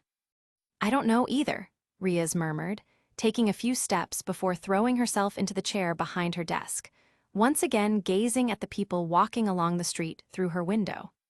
What is missing in my life?" she asked herself. However, she didn't know the answer and doubted she ever would. Chapter 56, A Small Conversation. Some time later, Itachi was walking as usual through Kuoh Academy. He had decided to submit his letter to withdraw from classes and finally dedicate himself fully to managing the Uchiha clan in the underworld. However, he couldn't help but notice something strange about the students today. Many of them were talking about a newly leaked news video showing two girls being killed by some kind of strange magic, according to the students. Itachi narrowed his eyes and walked down the hallway, observing the nervous, timid faces of the students at Kuoh, as well as the slight absence of the girls. Finally, he quickened his pace toward the occult club, seeking answers. Knock knock. Ria's Gremory's office was almost completely dark. All windows, except the one she looked through, were covered with curtains that didn't let in a single ray of light. It was unclear how long the red-haired girl had been observing the people outside. The sound of someone knocking on her door suddenly drew her attention. She narrowed her eyes in annoyance. "Who the hell is it?" she muttered under her breath. "You see the damn do not disturb sign?" She kicked the door lightly. Knock knock. Another knock came. She rose almost too quickly, fueled by anger, and stormed to the door, ready to shout. She was about to curse when she noticed the figure revealed as the door opened. "Itachi," she said quietly, her previous fury quickly replaced by embarrassment. She looked down, almost apologizing for her brusqueness. However, the ninja simply tapped her forehead, patted her head gently, and looked at her calmly. "Hi, can I join you?" he said, seeming kinder today than any other day before. The girl instinctively stepped aside, her cheeks slightly flushed. She watched the ninja's back as he entered and walked to a sofa not far from her desk. Her eyes narrowed as her mind refocused on the feelings swirling inside her. "I'm missing something," she thought. "Something in my life is gone, and I don't know what it is." She took a few steps forward. "Itachi, you—" Her eyes grew slightly frantic as she watched him sit on the sofa. "Itachi," Rias said, standing just a few meters from him. She straightened up and looked at him with a mixture of curiosity and nervousness. Itachi observed her silently, remembering Ajuka's words. "Is this world too boring for you? There are beautiful things here too, Itachi." He restrained himself from leaving. Ria stepped closer, her expression softening. Her eyes revealed a mix of weariness and longing. "What do you think of me?" she asked, her voice gentle, almost hesitant. "Why do I feel so, lost sometimes, even with people around me?" Her words revealed fragility, a rare moment of vulnerability. Humans long for what they cannot have, right? Then perhaps you are more human than you realize, Itachi said calmly, reaching out to gently brush away a stray tear from her cheek. "Itachi," Rias whispered, teetering on the edge of exhaustion from so many thoughts. "Why, since you appeared in my life, do I feel like everything has gone wrong?" Since Itachi appeared, she had felt a strange emptiness. Her usual confidence seemed to falter, and doubt crept in. "If you are so intelligent, a ninja from another world, then tell me, why do I feel this infinite void in my soul?" Ria's words came straight from her heart. Itachi did not respond with words. He simply looked into her wide, tired eyes, offering a calm presence instead. He had felt something similar before and knew words might not be enough. Riaz, sensing his quiet understanding, felt a small wave of relief. She let herself lean slightly closer, seeking comfort in his calm presence. "Itachi, thank you," she whispered. He offered a reassuring smile, gently placing a hand on her shoulder. They remained close, sharing a moment of warmth and connection, without words, without need for anything else. Clash. At last, Itachi felt the sincerity of her presence, her trust and vulnerability. He wrapped his arms around her in a protective gesture, holding her close as they shared a quiet, understanding moment together. Chapter 57, Plans to Deal with the Disappearances. Itachi felt the softness and firmness of Ria's Gremari's curves pressing against every part of his body. Even with the clothes acting as a barrier between them, he could still feel her closeness, the warmth radiating from her. As their lips brushed constantly, he felt himself growing more and more aroused. His body reacted on its own. His arms gently caressed Ria's back while his nose became addicted to the unique scent and warmth of her skin. Ria's closed her eyes tightly. Her mind raced as she imagined herself in the near future, living alongside Itachi, sharing daily life, facing challenges together, raising a few children, and watching them grow. A new hope stirred within her heart, a new way to live, a new reason to continue existing.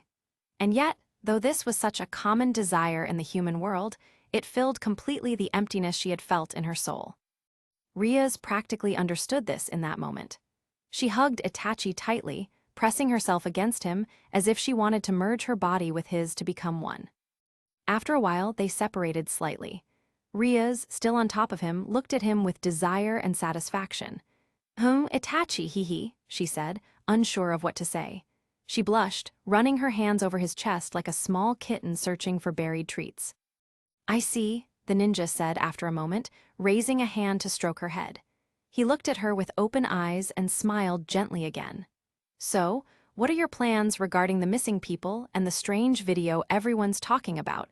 he asked, smoothly changing the topic. Riaz, for her part, narrowed her eyes and glanced slightly to the right, puffing her cheeks. "Hey," she tapped his chest lightly with some frustration, "can you be a little more romantic?" she teased. Itachi simply caressed one of her cheeks calmly. After a moment, she sighed in resignation, resting her head on his chest while beginning to hum a soft melody. "Actually, I suspect that the girl who attacked and killed the other two in the video is Kaneko," she said, a slight sadness emanating from her voice, deep in her soul. "Kaneko," she repeated with melancholy. "I took care of her, you know, ever since she was a small child who didn't even understand the human world. She grew up in my arms and now she's gone." Riaz pressed her head harder against Itachi's chest, seeking comfort. "Recently, I discovered a base of Orochimaru's. Ajuka seems to have found the same thing. But," Itachi paused, stroking Ria's head, "I can admit, I haven't been actively pursuing Orochimaru."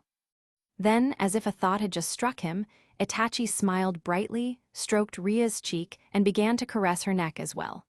"So, what do you think if we go find Orochimaru ourselves, personally this time?" Itachi's words echoed through Ria's mind. A strange but pleasant sensation swept through her body as she listened. Yes, she almost shouted, joy bursting in her chest. She smiled radiantly, sitting up on his torso to look into his eyes. So, my future husband will help me find my lost daughter, how considerate, she teased playfully. Meanwhile, under the sofa, hidden with a difficult-to-read expression, Aquino muttered quietly. Please go away, she whispered, filled with a particular kind of dread. She didn't want to hear her friend moaning, rubbing against a man, making faces of pleasure. At first, she had hidden to scare Ria's gremmery. Now, she truly wished Itachi and Ria's would find another place for their affection. She felt somehow traumatized by those sounds and the flirtation. Meanwhile, in the underworld, Ajuka Beelzebub and Surzech Lucifer were having tea. Ajuka appeared more serious than usual, since a man had suddenly arrived to join them during tea time. So, why don't we just try to get along? Lucifer asked, smiling faintly at the one who had interrupted through a strange transport circle. We are certainly alike in many ways, Ajuka spoke. Surely we have more important things to do, he continued, turning his head toward where Surzech was watching. Why not just try to get along? Kyukuku, really, no, I'm looking for something else, do you understand? The man who had interrupted was, of course, none other than Orochimaru. The snake took a calm step forward. Immediately, Surzech and Ajuka narrowed their eyes. Part of their aura released. Surzech was quickly surrounded by a powerful red light, while Ajuka by a strong green one. The castle began to tremble. All the servants froze, lifting their heads, unable to hide their fear. Lord Ajuka and Surzech are angry, the whispers spread throughout the castle. The surrounding area wasn't any better. The ground shook for hundreds of meters, and the news quickly spread through the underworld. Lord Beelzebub and Lucifer were enraged. Orochimaru, however, observed calmly, a wide half-smile on his lips. The aura of the two demon lords seemed not to affect him. Kyukuku, do you think such little power can scare me? I've been in Madara's presence. You are no better. Lucifer and Beelzebub could not understand Orochimaru's words. Madara? Still, both stepped forward, ready to confront the snake. However, today I have come to speak, Orochimaru said, extending his hands, showing no intentions beyond communication. Surzech couldn't help but laugh lightly at the snake's actions. What do you say? He mocked. You come to talk after intruding into my castle? Now you want to talk? We gave you the chance just moments ago. Lucifer narrowed his eyes, ready to act, but Ajuka stopped him by raising a hand. What do you really want with all this? Beelzebub asked. Actually, I'm looking for you to go to war against the angels and fallen angels. Lucifer's eyes widened. Beelzebub's did the same. In an instant, their auras multiplied in intensity. This time, it was no longer just trembling, but a powerful pressure radiating for miles, surpassing even Itachi's aura. Beelzebub and Lucifer unleashed their auras. The castle's servants fell to the ground, unable to move, most unconscious. Incredible, Orochimaru exclaimed, licking his long tongue over his lips. Chapter 58, Prelude to a Battle. HMPH? Orochimaru made a slightly calm yet excited grimace, moving with difficulty as he breathed heavily. Kyukuku, this is incredible. Even, I think this surpasses Madara without activating the Mangekyo. Orochimaru bit his lips, a small, deliberate action that made Surzech and Ajuka shake their heads in disbelief. However, Orochimaru let out a low growl. His body began to change subtly, his already pale skin grew even paler, his eyes shifted shape, and a strange horn emerged from his forehead. I am no longer the same as before, Orochimaru smiled malevolently. If Itachi were here, he would have been surprised, unable to resist saying, Dragon Sage Mode. What a disgusting form, you look like a homunculus, Ajuka muttered. Without waiting, he unleashed a massive surge of magical power, teleporting Surzech and Orochimaru to a distant battlefield to begin the fight. Beelzebub's eyes glowed. In the next moment, a tremendous weight fell on Orochimaru's shoulders, immobilizing him. Is that all? Itachi must have been exaggerating, Ajuka spat disdainfully, watching Orochimaru struggle. He was about to speak further when Orochimaru's body transformed into a writhing mass of snakes, which died almost instantly. What? Ajuka widened his eyes in surprise, but then he heard a familiar voice. Water style, flood. Orochimaru's voice rang out not far away, and in the next moment, massive amounts of water appeared, surrounding Surzetsu and Ajuka, ready to swallow them like a sudden ocean. Tisk, Ajuka smiled. His eyes gleamed, activates his magic to control the laws of the world, and quickly evaporated all the water at incredible speed, nullifying Orochimaru's attack. Forbidden style, Edo Tensei. A macabre voice echoed nearby. Ajuka narrowed his eyes, about to focus when he saw, half a mile away, several coffins emerging from the ground, each sealed with strange markings. What is that? Lucifer asked, intrigued. He had not intervened until now, wanting to see everything Orochimaru could do with this chakra that had been the talk of the underworld. Ajuka narrowed his eyes, arms crossed as he allowed the coffins to rise. I think Itachi mentioned something like this during the stage of his presentation. He called it Edo Tensei. Surzetsu's eyes widened as he recalled the words of Itachi. Edo Tensei. Lucifer watched curiously as the coffins opened, revealing several strange people inside. Surzetsu's gaze scanned the coffins with intense curiosity. He stopped at one in particular. That's Ria's servant who died recently, Kiba, he murmured, narrowing his eyes. A strange sensation of greed passed through Ajuka. He couldn't help but examine the resurrected corpses intently, watching as their eyes opened and their bodies began to move. A smile formed on his face. Resurrection, he said brightly. He had tried to achieve something similar when creating the evil pieces, but had never perfected it. He could not revive someone without turning them into a demon, and he could not bring back a demon in the way Orochimaru seemed to do. Kiba, Ruval Phoenix, people of the Bale clan, all familiar faces. Must we fight them? Lucifer could not hide his disgust at this technique, having no desire to kill former demons who had served in the underworld. However, both Lucifer and Ajuka focused on one resurrected figure unknown to them, an old man who barely left his coffin. The old man opened his eyes and looked around with mild irritation. Is this the realm of the god of death? Doesn't seem like it. Sarutobi Hiruzen, in his combat attire, squinted in confusion. He looked at the sky, an unusual color, the strange rocks, and two powerful demons radiating overwhelmingly strong auras nearby. Wow, the old man couldn't help but let out a small laugh. It seemed he had returned to fight again. Nostalgia and sadness swept over his face before he exhaled deeply.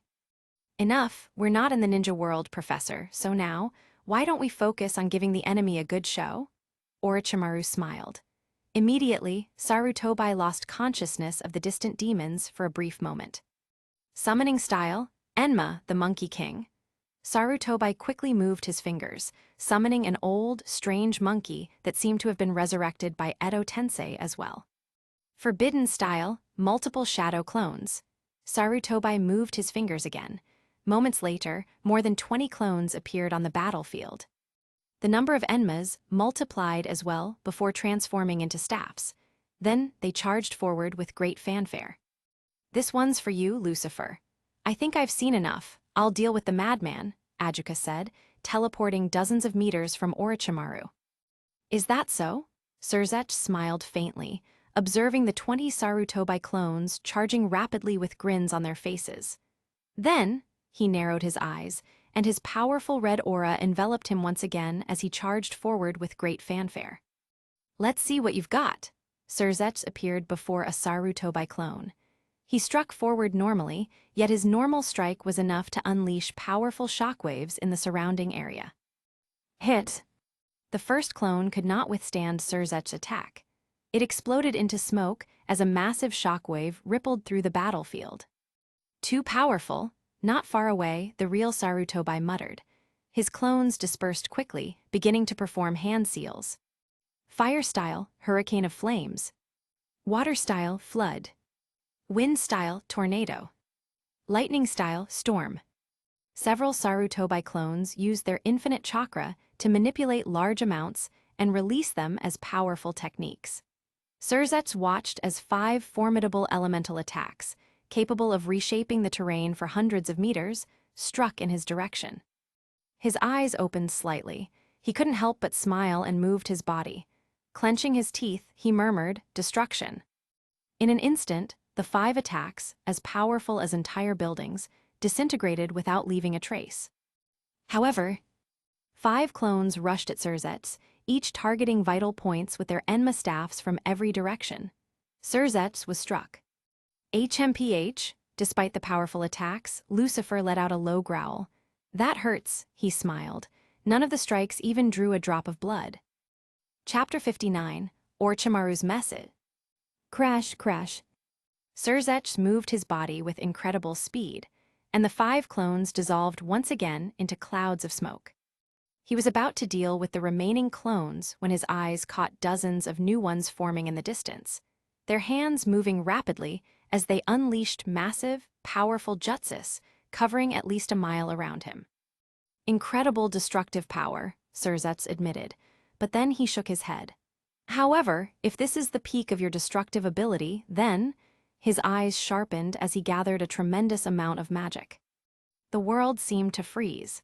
The dozens of Hiruzen clones in the distance exploded into smoke, the previous jutsus disintegrating instantly, and even the original Sarutobi was completely annihilated by Surzetsu's destructive force. Surzetsu smiled faintly, surveying the space where Hiruzen had stood, pride etched across his face. Yet moments later, his eyes widened in surprise. That! He almost stammered as he watched the original Sarutobi begin to regenerate in a strange, unnatural way.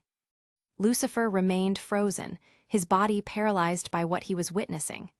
"Destruction isn't eliminating him," he murmured, astonished that Sarutobi could recover even after being obliterated by such a potent spell. Surzetsu appeared before Sarutobi at incredible speed.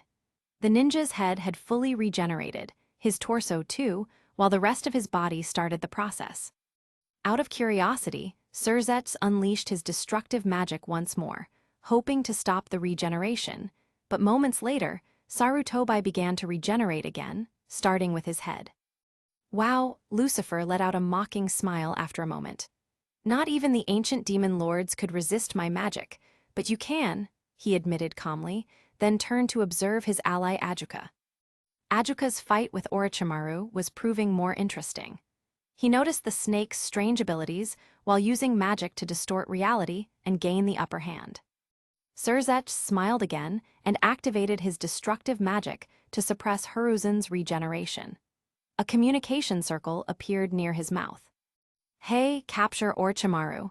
Could be interesting," Lucifer said through the communication circle. Ajuka nodded in the distance, but his brief distraction was enough for Orochimaru to seize the moment, striking with his elongated snake head. Tusk! Ajuka moved with lightning speed, narrowly dodging the bite. He was about to unleash his true magic to end the fight when Orochimaru changed expression. The snake stopped attacking, placed his hands behind his back, and looked at Surzetsu and Ajuka with a victorious smile. "It's been a pleasure, boys, but I must retreat. Also, prepare for the war among the 3 factions." Orochimaru's face was calm, and all the Edo Tensei summons and coffins vanished, leaving only a small puff of smoke behind. Ajuka smirked, eyes gleaming.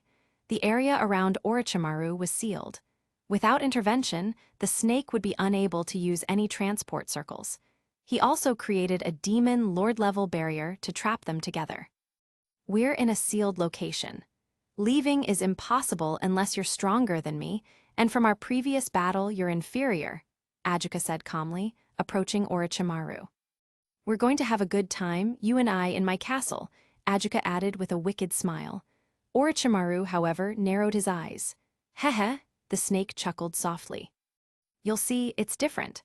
The fallen angels are willing to accept chakra, and I have many allies. Soon you'll hear news of me. The world will change, and I'll watch these changes from my seat. Understand?"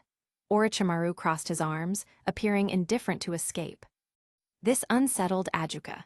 He paused, studying the enemy with caution, observing the confidence and mockery in Orochimaru's expression. I won't." Ajuka was about to speak words he might regret, so he shook his head, taking a few steps forward, ready to mentally dominate Orochimaru. However, Orochimaru's body transformed into a wooden statue. The spark of life in the enemy that had been present moments ago vanished completely. Ajuka's eyes widened, his mind went blank for a moment, and he lost control of his magic for several seconds. Even Lucifer, observing from a distance, was shocked. Both had sensed life in Orochimaru, only to see it disappear as if extinguished. "A wooden clone?" Ajuka murmured. He approached and touched the wooden Orochimaru with sudden curiosity, but before he could analyze it further, a sound circle activated near his ear. "Lord Beelzebub, the Phoenixclan has disappeared." A young girl's panicked voice came through the communication circle, making Ajuka's eyes widen in shock. "We've been deceived." In the human world, Akino finally emerged from under the sofa. Her eyes were full of sadness, her face completely red. She couldn't hide the urge to run to the bathroom and vomit. "I thought it would be nicer," she murmured softly, unable to stop thinking about Ria's pressing her body against Itachi, whispering words, her laughter, the sounds of kisses. She had heard it all. Akino sobbed, wiping away the tiny tears glistening in her eyes. She retreated to a room adjacent to Ria's office. "I'll sleep a little," she whispered to herself. Meanwhile, at the schoolhouse, Issei calmly observed the worried people nearby. Despite the somber mood around the academy, with students talking about the new developments, he felt at ease. He gently stroked the small Kuryuu, resting her head on his chest, watching the girls play baseball nearby while leaning against a tree. Kuryuu noticed after a moment, narrowing her eyes with slight dissatisfaction. She pinched Issei's thigh, opening her mouth with restrained anger. "What are you supposed to be looking at?" she asked, moving to sit on Issei's lap and locking eyes with him. She genuinely felt offended, a trace of sadness washing over her as she lightly bared her teeth. "Why?" she asked after a brief silence. They stared at each other, Issei genuinely puzzled by Kuryuu's sudden irritation. Chapter 60, Slight Disagreement. Kuryuu's eyes reflected annoyance, her trembling body somehow pressing against Issei as she tightened her legs around the boy's torso, staring at him with wide eyes. "You," she said, focusing her gaze on the boy she had loved for so long. She bit her lower lip. "Why you promised, remember?" She leaned a little closer to him. Despite the sadness visible on her face, there was still an unexpected determination in her eyes. Kuryuu had made a decision some time ago, so she simply kept looking at the boy. No, the man of her life. She forced a smile onto her face before speaking again. "You and me, forever, so." She rested her head against the boy's chest. "So don't go after other girls, all right?" Kuryuu murmured. She stayed there, waiting for Issei to say something, but even after he remained silent for a while, she didn't get angry, didn't complain, she just hugged him tightly. "You promised, a promise is a promise, right?" she murmured again before falling silent. However, Issei was still processing her last words. "A promise?" he asked himself in his mind. In reality, what happened in the underworld, the promising to marry Kuryuu had been empty words, or at least that's what he believed. Issei raised a hand to gently stroke Kuryuu's head, rubbed her back, patted her lightly, and began to sigh with a bit of fatigue. "I love you like this, but spending the rest of my life with only one woman, HMPH, he thought with a hint of resignation. In his heart, a small but sudden sense of anxiety began to grow. This anxiety spread, eventually filling his body with a strangely cold sensation. Issei narrowed his eyes, his pupils starting to glow as his mind wandered to the thought of a life with only Kuryuu, growing old together, children, and finally death.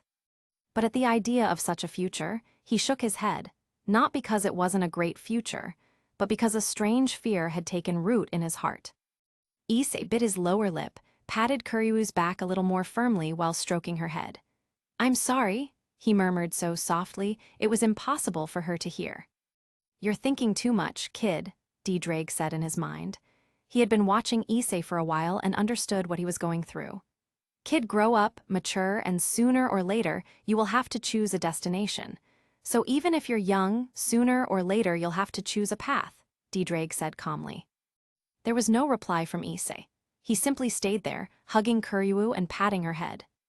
This made D-Drake press his lips together, letting out a low growl before opening his mouth again. "You can't be a kid forever," D-Drake shouted. After a pause, he sighed and calmed down. You need to choose, and as long as you make a good choice, your life will be good. That same afternoon, at the Occult Research Club. Here, Surzech and Grafia had arrived for the meeting Riaz had called. The first thing Lucifer noticed upon entering Riaz's office was something peculiar. The walls, once a neutral color, were now painted a striking shade of pink. The furniture, previously a bit dusty, now shone from cleaning, and the floor had also been renovated. He narrowed his eyes and couldn't help but smile faintly. He had been here a few weeks earlier to see Riaz and had truly been worried about her situation and the place she lived in. But now, even seeing Riaz's desk replaced with a much more feminine one, he couldn't help but feel a wave of relief wash over him. Grafia narrowed her eyes, watching Riaz not far away as she hummed a tune while arranging something on her desk. She walked over to her. "Hey," Grafia paused briefly, looking at Riaz with wide eyes. An odd expression crossed her face before she simply sighed. "Are you wearing that perfume?" she asked suddenly. Lucifer raised an eyebrow. Hearing his wife's words, he instinctively sharpened his ears. "Yeah," Riaz at her desk startled slightly, lifting her head to look at Grafia. Her face flushed, and like an embarrassed little girl, she lowered her head. Grafia sighed, making a few subtle facial expressions to send Riaz a secret message. The redhead, after looking at her sister, nodded slightly. "HMPH," Grafia smiled, took a few steps back, looked lovingly at her husband, and sighed. "It seems little Riaz has fallen in love." "Jacques." Grafia's sudden words sent him into a momentary daze. He didn't react at first, staring at his younger sister at the desk for a few moments. He was about to say something when a sudden joy filled his heart. "Really?" Lucifer asked, not because he was happy about Riaz being in love exactly, but because he was glad to see a change in her once melancholic demeanor. "Yes, in fact, it's someone you know," Grafia said with a faint smile. "Oh, I see," Lucifer nodded, glancing around the room, hoping to see someone but found no one he was looking for. "So then, where's Issei? I should greet my new—" Before he could finish, Grafia and Riaz were staring at him with strange expressions. Lucifer didn't understand. He had reacted on instinct, almost as if his body had acted on its own. Somehow, he had assumed that the one his sister had fallen in love with would have to be Issei Hyoudou. Then, thinking about what he had just done, he too made a confused face. "It's not Issei?" he asked incredulously. His wife gave him a puzzled look. Why would it be Issei? Her words quickly brought some clarity back to Surzech's mind. "That's true, why would it be Issei? He looked between Riaz and Grafia. "I don't know, I just thought it should be him, you know, it was like—" He paused, confused. "It was like that's how things were supposed to be. But never mind, ha, so who's the guy?" He looked at his sister expectantly. Riaz also noticed this, staring at her brother with wide eyes. She quickly rose from her desk, walked over to him, and gripped his hands tightly. "Why?" she asked, looking into his eyes with a swirl of conflicting emotions in her heart. "Why?" Lucifer averted his gaze. "I'm sorry, I just thought you should be in love with Issei, thought that's how it would be, you know, the natural order of things." He forced the words out of his mind. Riaz slightly parted her lips, staring at her brother in disbelief before shaking her head. "It's not Issei, but did you feel like something was missing in your life?" she asked with genuine curiosity. But Lucifer shook his head, letting out a short sigh before making a face. "No, actually, I feel like everything in my life is fine, but damn," he cursed before looking into his sister's eyes. "Why isn't it Issei?" Riaz didn't answer. Her brother had spoken those words with genuine curiosity, though it almost felt like he was accusing her of something. "Because I don't like Issei, besides, he already has a girlfriend, better tell me. Why should I be in love with a pervert?" Riaz's counter-question made Surzech shake his head, confused and slightly horrified by his own thoughts. He swallowed hard. I just don't know, I already said it, I thought that's how things would be." He smiled after a while. "Just forget it, better tell me, who are you in love with?" Chapter 61, Beginning the Search. Riaz Gremory let out a light sigh. She looked at her brother with a bit of wariness. She was about to say something else, but then she shook her head herself. She smiled slightly after a while, "I love Itachi Uchiha." "At Hyoudou Issei's house." The poor boy calmly looked out the window. He was in his room at home. He glanced curiously at his surroundings and finally set his eyes on Kuryuu sleeping in his bed. Looks like Mom is way too permissive with this girl. Issei murmured to himself. His mother somehow always let Kuryuu sleep with him or even live in his room. Sometimes Issei thought his mother really had something wrong in her head. What kind of mother lets her teenage son sleep with his girlfriend in his own room? Even so, Issei just sighed lightly. He calmly watched Kuryuu sleeping and then noticed the light cuts on her hands. "You," he caressed the wounds on the girl's hands. "You really are so," he sighed. Issei began to remember how, just a week ago, this girl made a scene in his house, all because he hadn't answered the phone. And although he stayed passive to avoid making her angry, he still felt that something was wrong with her mind. "Isn't that what you wanted?" "Hey, kid," Dreg teased him, but Issei once again ignored the dragon. "If you ask me, so the best thing for you would be to think only about one girl and then focus on gaining power. Now you can use chakra, right?" Dreg insisted. 8 inner gates?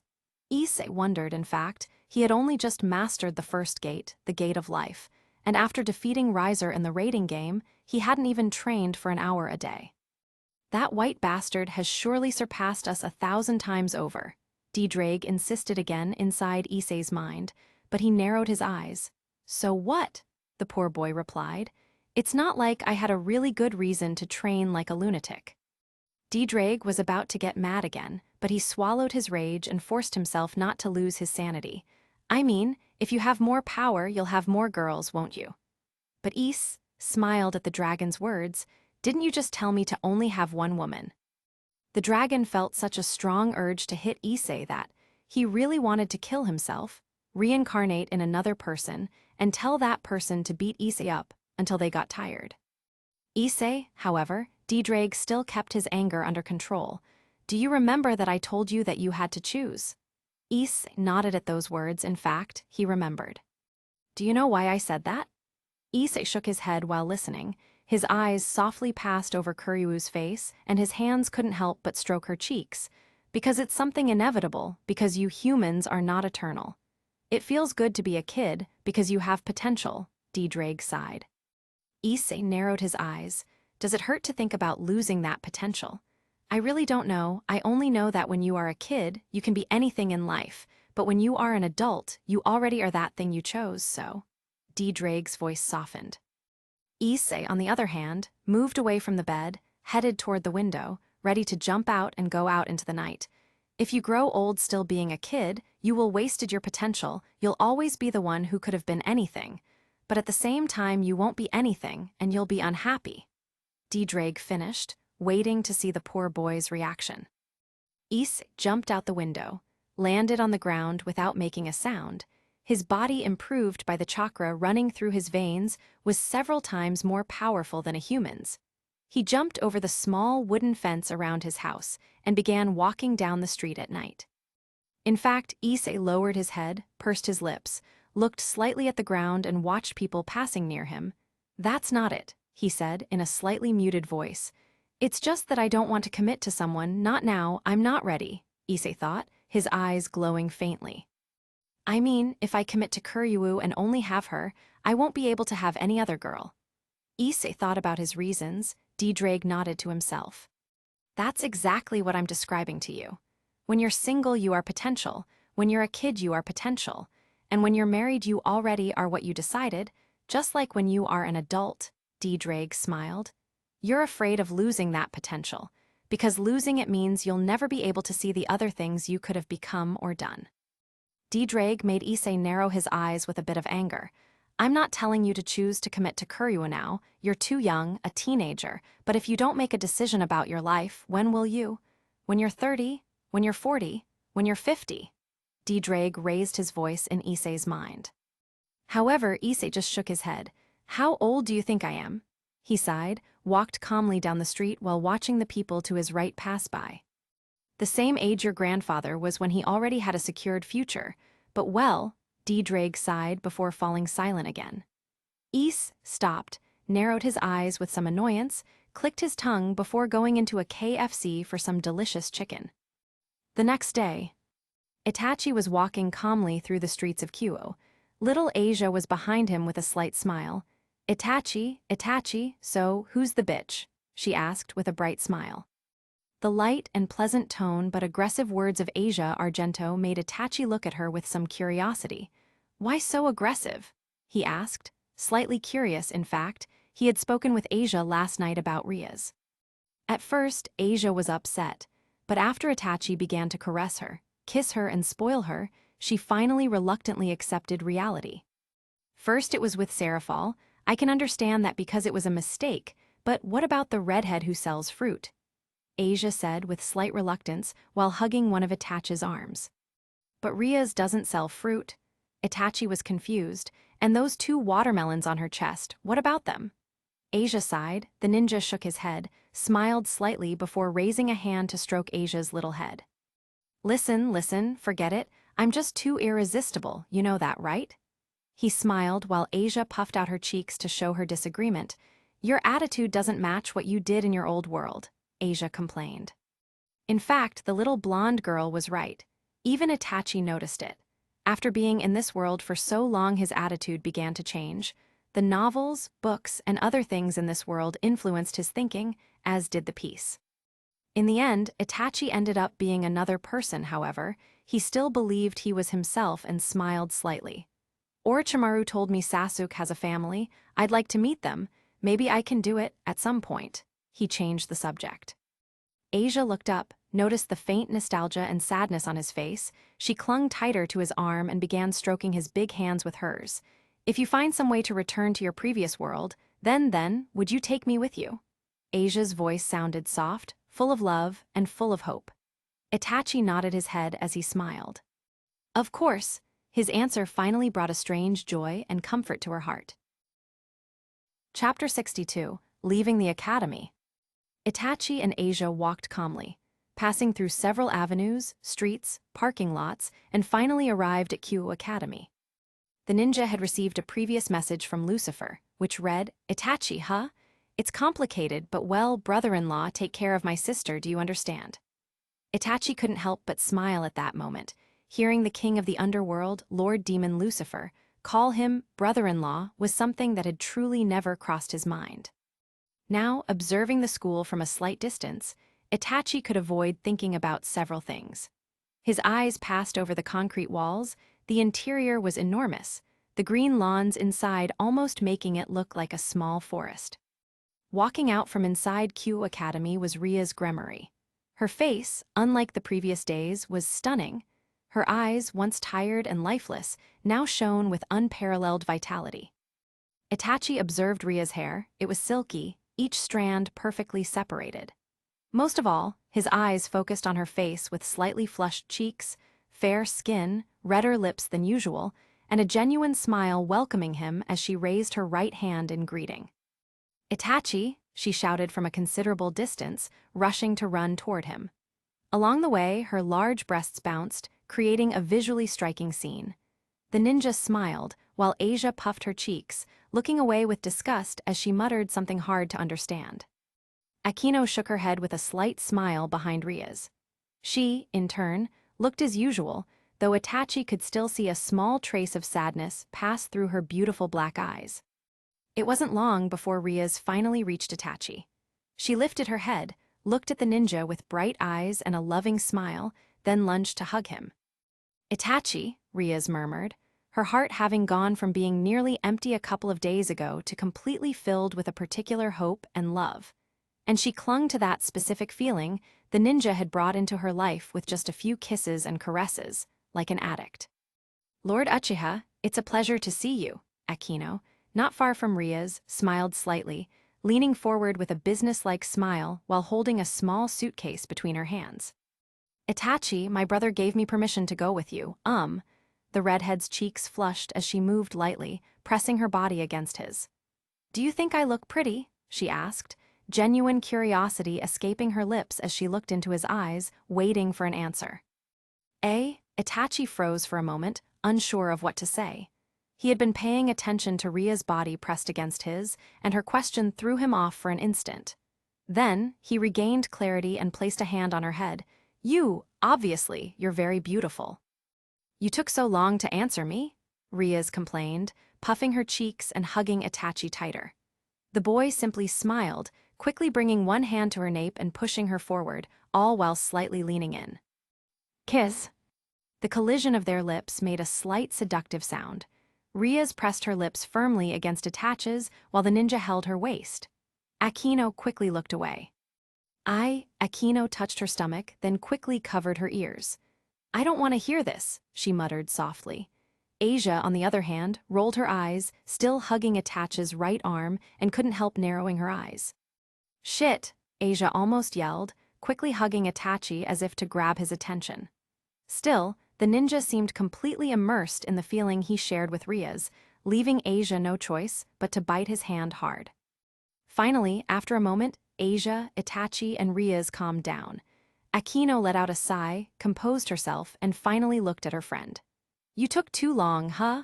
She seemed to say kindly, though there were traces of anger and displeasure in her voice. Riaz licked her lips, looking at her friend with a playful face, making some gestures before laughing. No, actually, we'll take longer during the trip. Akino felt as if the world had collapsed on her shoulders upon hearing her friend's words. By the way, where exactly are we going? Asia stepped forward, interrupting everyone with genuine curiosity. After hearing her, all the girls looked at Itachi, their expressions showing they were waiting for an answer. Well, Itachi let out a slight sigh as he spoke, looking at the girls. He observed them carefully and finally shook his head with a smile. There's no point hiding it, so I'll say it. The demon lords of the underworld contacted me last night. Many of them are thinking about revealing the existence of supernatural beings to the human world. What? Riaz, Akino, and Asia fell silent, staring at Itachi with wide eyes. Their previously cheerful attitudes were replaced with surprise, their faces reflecting disbelief. A moment later, Riaz forced a smile, looking at Itachi with bright eyes. She sighed and moved as if trying to shake something from her head. Why, you're lying, right, darling? She stammered incredulously, but Itachi's serious expression made her forced smile begin to fade. And no, but I mean, why would the demon lords do such a thing? Akino stepped forward, her words full of genuine disbelief and curiosity. Asia, after a moment, stabilized, smiled, and looked at Itachi like a little puppy waiting for orders. This shouldn't be known because the news was suppressed by the demon lords, but the Phoenix family has disappeared. All members have been completely erased from the underworld, Itachi said with seriousness, his attitude making it clear he wasn't joking. Riaz narrowed her eyes at Itachi, her pupils quickly shifting from full happiness to deep concern. Itachi, do you think it was Orochimaru? The red-haired girl asked the question that had been on both Asia's and Akino's minds, but Itachi shook his head, shrugged, and made a slight grimace, as if to say he didn't know. Finally, after a while, the girls sighed, smiled, and looked at Itachi with hope. No matter what happens, as long as you, Itachi, are here, you wouldn't let anything bad happen to us, right? They looked at the ninja, with such emotion that not even a completely loyal puppy could surpass the intensity in their gazes. The ninja opened his eyes, raised a hand about to speak, when the smiles of Asia and Riaz broke all the mental barriers he had, and he smiled, nodded slightly, then turned around. Follow me, HMPH, by the way, what happened to Issei? Chapter 63, Bad News Received. Sometime later, Issei Hyoudou walked calmly through the Occult Research Club, the nearly abandoned building beside Kuoh Academy. His eyes wandered almost nostalgically over the walls, the floor, the furniture, and everything that made up the club. Do you think it's possible? Issei asked himself silently. The sound of a dragon waking echoed in his mind, followed by a faint creak of something unusual, and finally a dragon's voice. HMPH, it should be, but what exactly are you trying to achieve? Drake sounded confused. Recently, he had tried to convince Issei to train, but the boy always seemed reluctant, even lazy, until recently, when he underwent a sudden change. You know, I've been thinking, Issei let out a slight sigh, moved his hand, and opened the door to Ria's office. He took a few steps inside, looking around and upwards as if searching for someone watching him. I think you're right, Drake, Issei admitted. Inside Issei's body, the dragon suddenly stirred. His eyes opened, and a near-perfect smile adorned with sharp teeth spread across his dragon face. "Gruag!" he roared with intense power. DxD's emotion at that moment could only be described as sheer euphoria. Issei, on the other hand, smiled a little embarrassed, rubbing his nape as he began searching the office. He moved to the desk, checked the drawers, squinting, impossible HMPH. He shook his head, then moved to the bookshelf nearby. No, not here. He quickly searched under the sofa, around the furniture, on tables, under Ria's chair, and finding nothing, finally went into the kitchen. His actions quickly caught DxD's attention, who was still basking in his own glory. Kid, Issei, what are you doing? Shouldn't we be training?" DxD asked, but Issei didn't pay attention. He was too focused on moving his hands, his body, his eyes, and searching for something. HMPH? DxD was confused, observing Issei's actions with curiosity. After a moment, he shook his head. "Kid, are you listening to me?" He tried to get the poor boy's attention. Issei murmured softly, let out a sigh, then looked out the kitchen window. "Yes, DxD, I hear you," he said, walking to the window with curiosity. "Then tell me, what are you looking for?" the dragon pressed. The boy paused, squinting with some cunning. "I'm looking for Itachi's forbidden techniques," he said. DxD seemed to understand, nodding a couple of times before freezing for a moment. "Do you mean the full scroll of the 8 inner gates?" he asked. Hee, Issei chuckled lightly. DxD didn't need an answer, but the boy's giggle was more than enough. "But that's not all, the 8 inner gates is just the beginning. Ria's has received another forbidden technique as well, so..." Issei opened the window, letting the cold, fresh air hit his face. Ring, ring, ring. Issei's phone rang, breaking the silence of the kitchen. He quickly lifted his hand, pulling the phone from his pocket and checking who was calling. "Kuoh," he squinted slightly in annoyance. Ring, ring, ring. The phone kept ringing as Issei remained lost in the words on the screen. "Aren't you going to answer?" DxD asked, but the boy didn't respond. Instead, he shook his head slightly, sighed, and looked back out the window. Issei smirked faintly, gazing outside. "Tell me, DxD, what do you think will happen if I throw my phone out the window?" he asked suddenly. The dragon remained silent, not expecting that question from the boy. Issei finally sighed, raising the phone to his ear to answer. "Hello?" Yet, after answering, he heard no sound on the other end, just a slightly eerie silence. "Hello?" Issei asked again, a bit anxious. Hello, Issei, right?" A younger girl's voice sounded, putting the boy on alert. He quickly closed the window. "Who are you?" Another silence followed. From the phone speaker, faint murmurs and sounds of movement could be heard. "My name is Meidolt. What was I supposed to say? Oh, yes." The sudden calm and even innocent tone of the girl seemed to soothe him. "I've kidnapped your girlfriend. What was her name?" "Eika? Kuoh?" "Oh, yes, Kuoh, I have her. You have to come to the address I'll give you, okay?" Issei let out a strange murmur upon hearing this. Meidolt's strange and confused tone froze his mind. "Who are you?" Issei asked almost automatically, then slapped his face lightly in reproach. "It's true, Meidolt. Then, what are you?" Issei said, analyzing her previous words. He wasn't sure, but a normal human shouldn't be able to kidnap Kuoh since she is a demon with some training. "Oh, yes, come to the abandoned church. That's a classic, a classic, yes. Come rescue Kuoh at 10 o'clock tomorrow night, okay? Now, I'm hanging up." Meidolt's strange tone again bewildered Issei. Then, as if something had hit him in the head, his expression turned from complete surprise to full seriousness. "Wait," Issei shouted. "Estás diciendo que secuestraste a Kuoh?"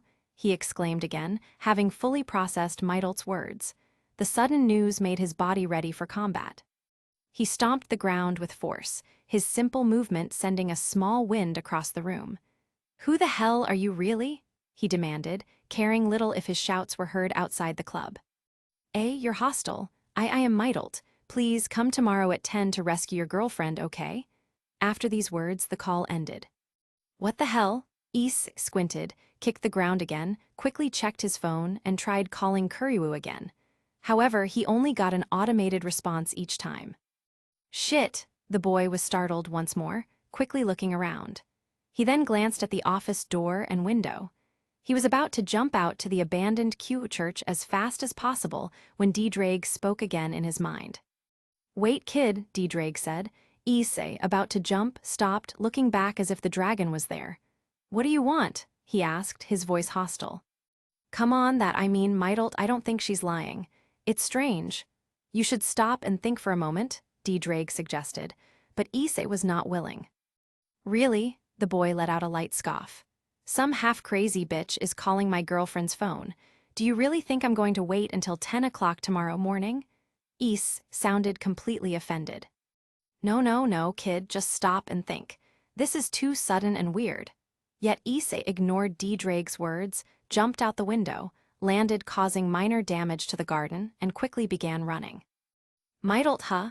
Let's see what kind of bitch you are," Issei thought, continuing to ignore Drake's words in his mind as he sped. Chapter 64, The Strangeness of the World. Sometime later, in the abandoned church. "Miss Kuoh," Meidolt stood calmly in her place, her eyes focused on the beautiful face of the girl in front of her. A strange expression painted her face as her bright eyes seemed to look at the girl tied to a chair with hope. Kuoh lifted her head angrily, staring into Meidolt's eyes, and with just a look, she could convey many feelings of hatred and resignation. However, no matter how she moved her body trying to free herself, it was impossible. "Miss Kuoh, please, your man will come to rescue you soon." Meidolt bit her lower lip, stopped caressing Kuryuu's cheek, turned halfway, and sank down to sit on the floor. "Yes, that's what will happen. Do you understand? Right?" She let out a long sigh. Meidolt brought a hand to her chest, where her two small and modest tits were. Her palm pressed there. She could feel the beat of her heart, and as she looked down, she couldn't help but start humming. Meidolt hummed an old melody. A melody that reminded her of a mother's song, one that made her eyes shine intensely. Kuryuu didn't understand it at that moment, tilting her head slightly as her body stopped struggling. What kind of crazy person is this? She wondered to herself, but she found no answer. She has captured me, but why? Is she a girl Issei fell in love with, or is she after something else? Several questions crossed Kuryuu's mind, yet none of them found an answer. Then, Kuryuu focused her eyes on Meidolt's back. She couldn't help but notice strange marks like scars, which confused her even more, especially because the girl who had captured her had a bad odor and completely messy hair. "I don't understand," Kuryuu admitted again, letting out a small, choked sigh. She wanted to say something, but it was impossible because her mouth was completely covered. So, Kuryuu simply limited herself to watching from a distance. Meidolt finished humming after a few minutes, lifted her head, and her fallen angel ears allowed her to hear something strange coming from outside the church. She smiled, stood up, and brought her hands behind her back. Kuryuu didn't know, but at that moment, the once unpleasant face of Meidolt, filled with feelings difficult to describe, had turned into one of calm. The fallen angel's body stopped trembling, her bright eyes began to take on a new light, and she started to relax her breathing. "He will come soon," she whispered to herself, while slightly moving her head from side to side. Panting. Not long after, panting was heard from outside, and then the old wooden church door, worn and fragile, was completely destroyed, revealing the silhouette of a boy with dirty clothes, messy hair, and a defiant face. "HMPH?" Kuryuu quickly made a sound hard to understand, moving forcefully to try to free herself from her bonds. Her heart skipped a beat when she saw Issei appear suddenly. In Kuryuu's mind, seeing the man she loved burst in so violently was like reaching paradise. Her cheeks flushed, her eyes filled with tears, and her underwear was slightly damp. However, Meidolt didn't make a sound. She stayed there, motionless, completely indifferent to the boy's arrival. Her head was pointing at the door, not even focusing her gaze on Issei. "Kuryuu," the poor boy shouted after a moment. His eyes swept ferociously across the church's interior and quickly found his target. At that moment, a sudden smile appeared on his face. He was about to rush to free his girl when he noticed Meidolt. "Fallen angel?" the poor boy wondered, calming his breath and standing tall, pointing his body at Meidolt. "You, Issei, didn't know what to say, having run from Kuoh Academy here without thinking of a plan." At this moment, Issei really wondered, why would a girl he didn't know do this? What does this girl want? Several thoughts crossed his mind in a whirlwind, but he had to force himself to remain calm. He took a deep breath and, like a tiger, focused on Mytalt. However, the fallen angel girl simply stayed there. She noticed Issei too, but didn't pay him any attention. Her eyes remained fixed on where the church door should be. "You have arrived, Issei Hyoudou," she murmured, giving a slight smile, letting out in some way a sigh of relief that confused the poor boy. Issei didn't understand. "Shouldn't you try to fight me or say something?" he almost asked. "As you can see, Mytalt smiled, stammering for some reason, lowering her head slightly to focus on Issei and finally showing her fangs. I've captured your girlfriend, so rescue her. It's your duty. But before that, don't forget to kill me, all right? Is that all right?" Mytalt said, her words immediately bringing confusion to Kuoh and Issei's faces. Issei, in particular, almost swore. Even forgetting that he had just sworn to tear apart the girl who had kidnapped his love, Issei stepped forward. What the hell are you trying to achieve?" he asked, somehow regaining composure and remembering that his girlfriend had been kidnapped by this girl. However, faced with the boy's sudden outburst, Kuoh simply shook her head slightly. "Please kill me, all right?" she repeated, smiling brightly, extending her hands to the sides as if to say, "I am completely vulnerable." "This girl is crazy," Kuoh rolled her eyes. Issei was stunned in his place again. He hesitated, but after a moment, he finally shook his head. "I don't know what the hell you want with this, but I have to rescue my girlfriend, so." Boost! Issei moved forward, quickly activating his sacred gear, channeling the chakra in his body with malice, and jumped forcefully forward. 8 inner gates, first gate open," he shouted. His skin turned suddenly red, his eyes became slightly white, and his gaze focused on Mytalt. "If she counters, I can do this. If she uses magic, I can use jutsu. If she attacks hand-to-hand, then I have the victory assured," the boy thought with a smile, clenching his fists and concentrating almost crazily on the girl. Issei's senses were at their peak. While in the air, ready to land and strike the fallen angel in the face with enough force to possibly crush her skull, he waited for Mytalt to do something. However, Issei was already only a few centimeters from Mytalt, his fist descending with force and agility, and in the next moment. Crash! His fist collided with the fallen angel girl, her skull practically exploding like a watermelon falling to the floor. A strange sound spread throughout the church. Parts of Mytalt's head flew everywhere, even some parts splattering onto Issei himself. The poor boy's feet hit the floor after a moment. His face was a poem, squinting his eyes tightly, clenching his left fist so hard that his nails dug into his palms, letting blood run down his fingers as he landed safely thanks to his feet. Still, Issei was confused. What had just happened?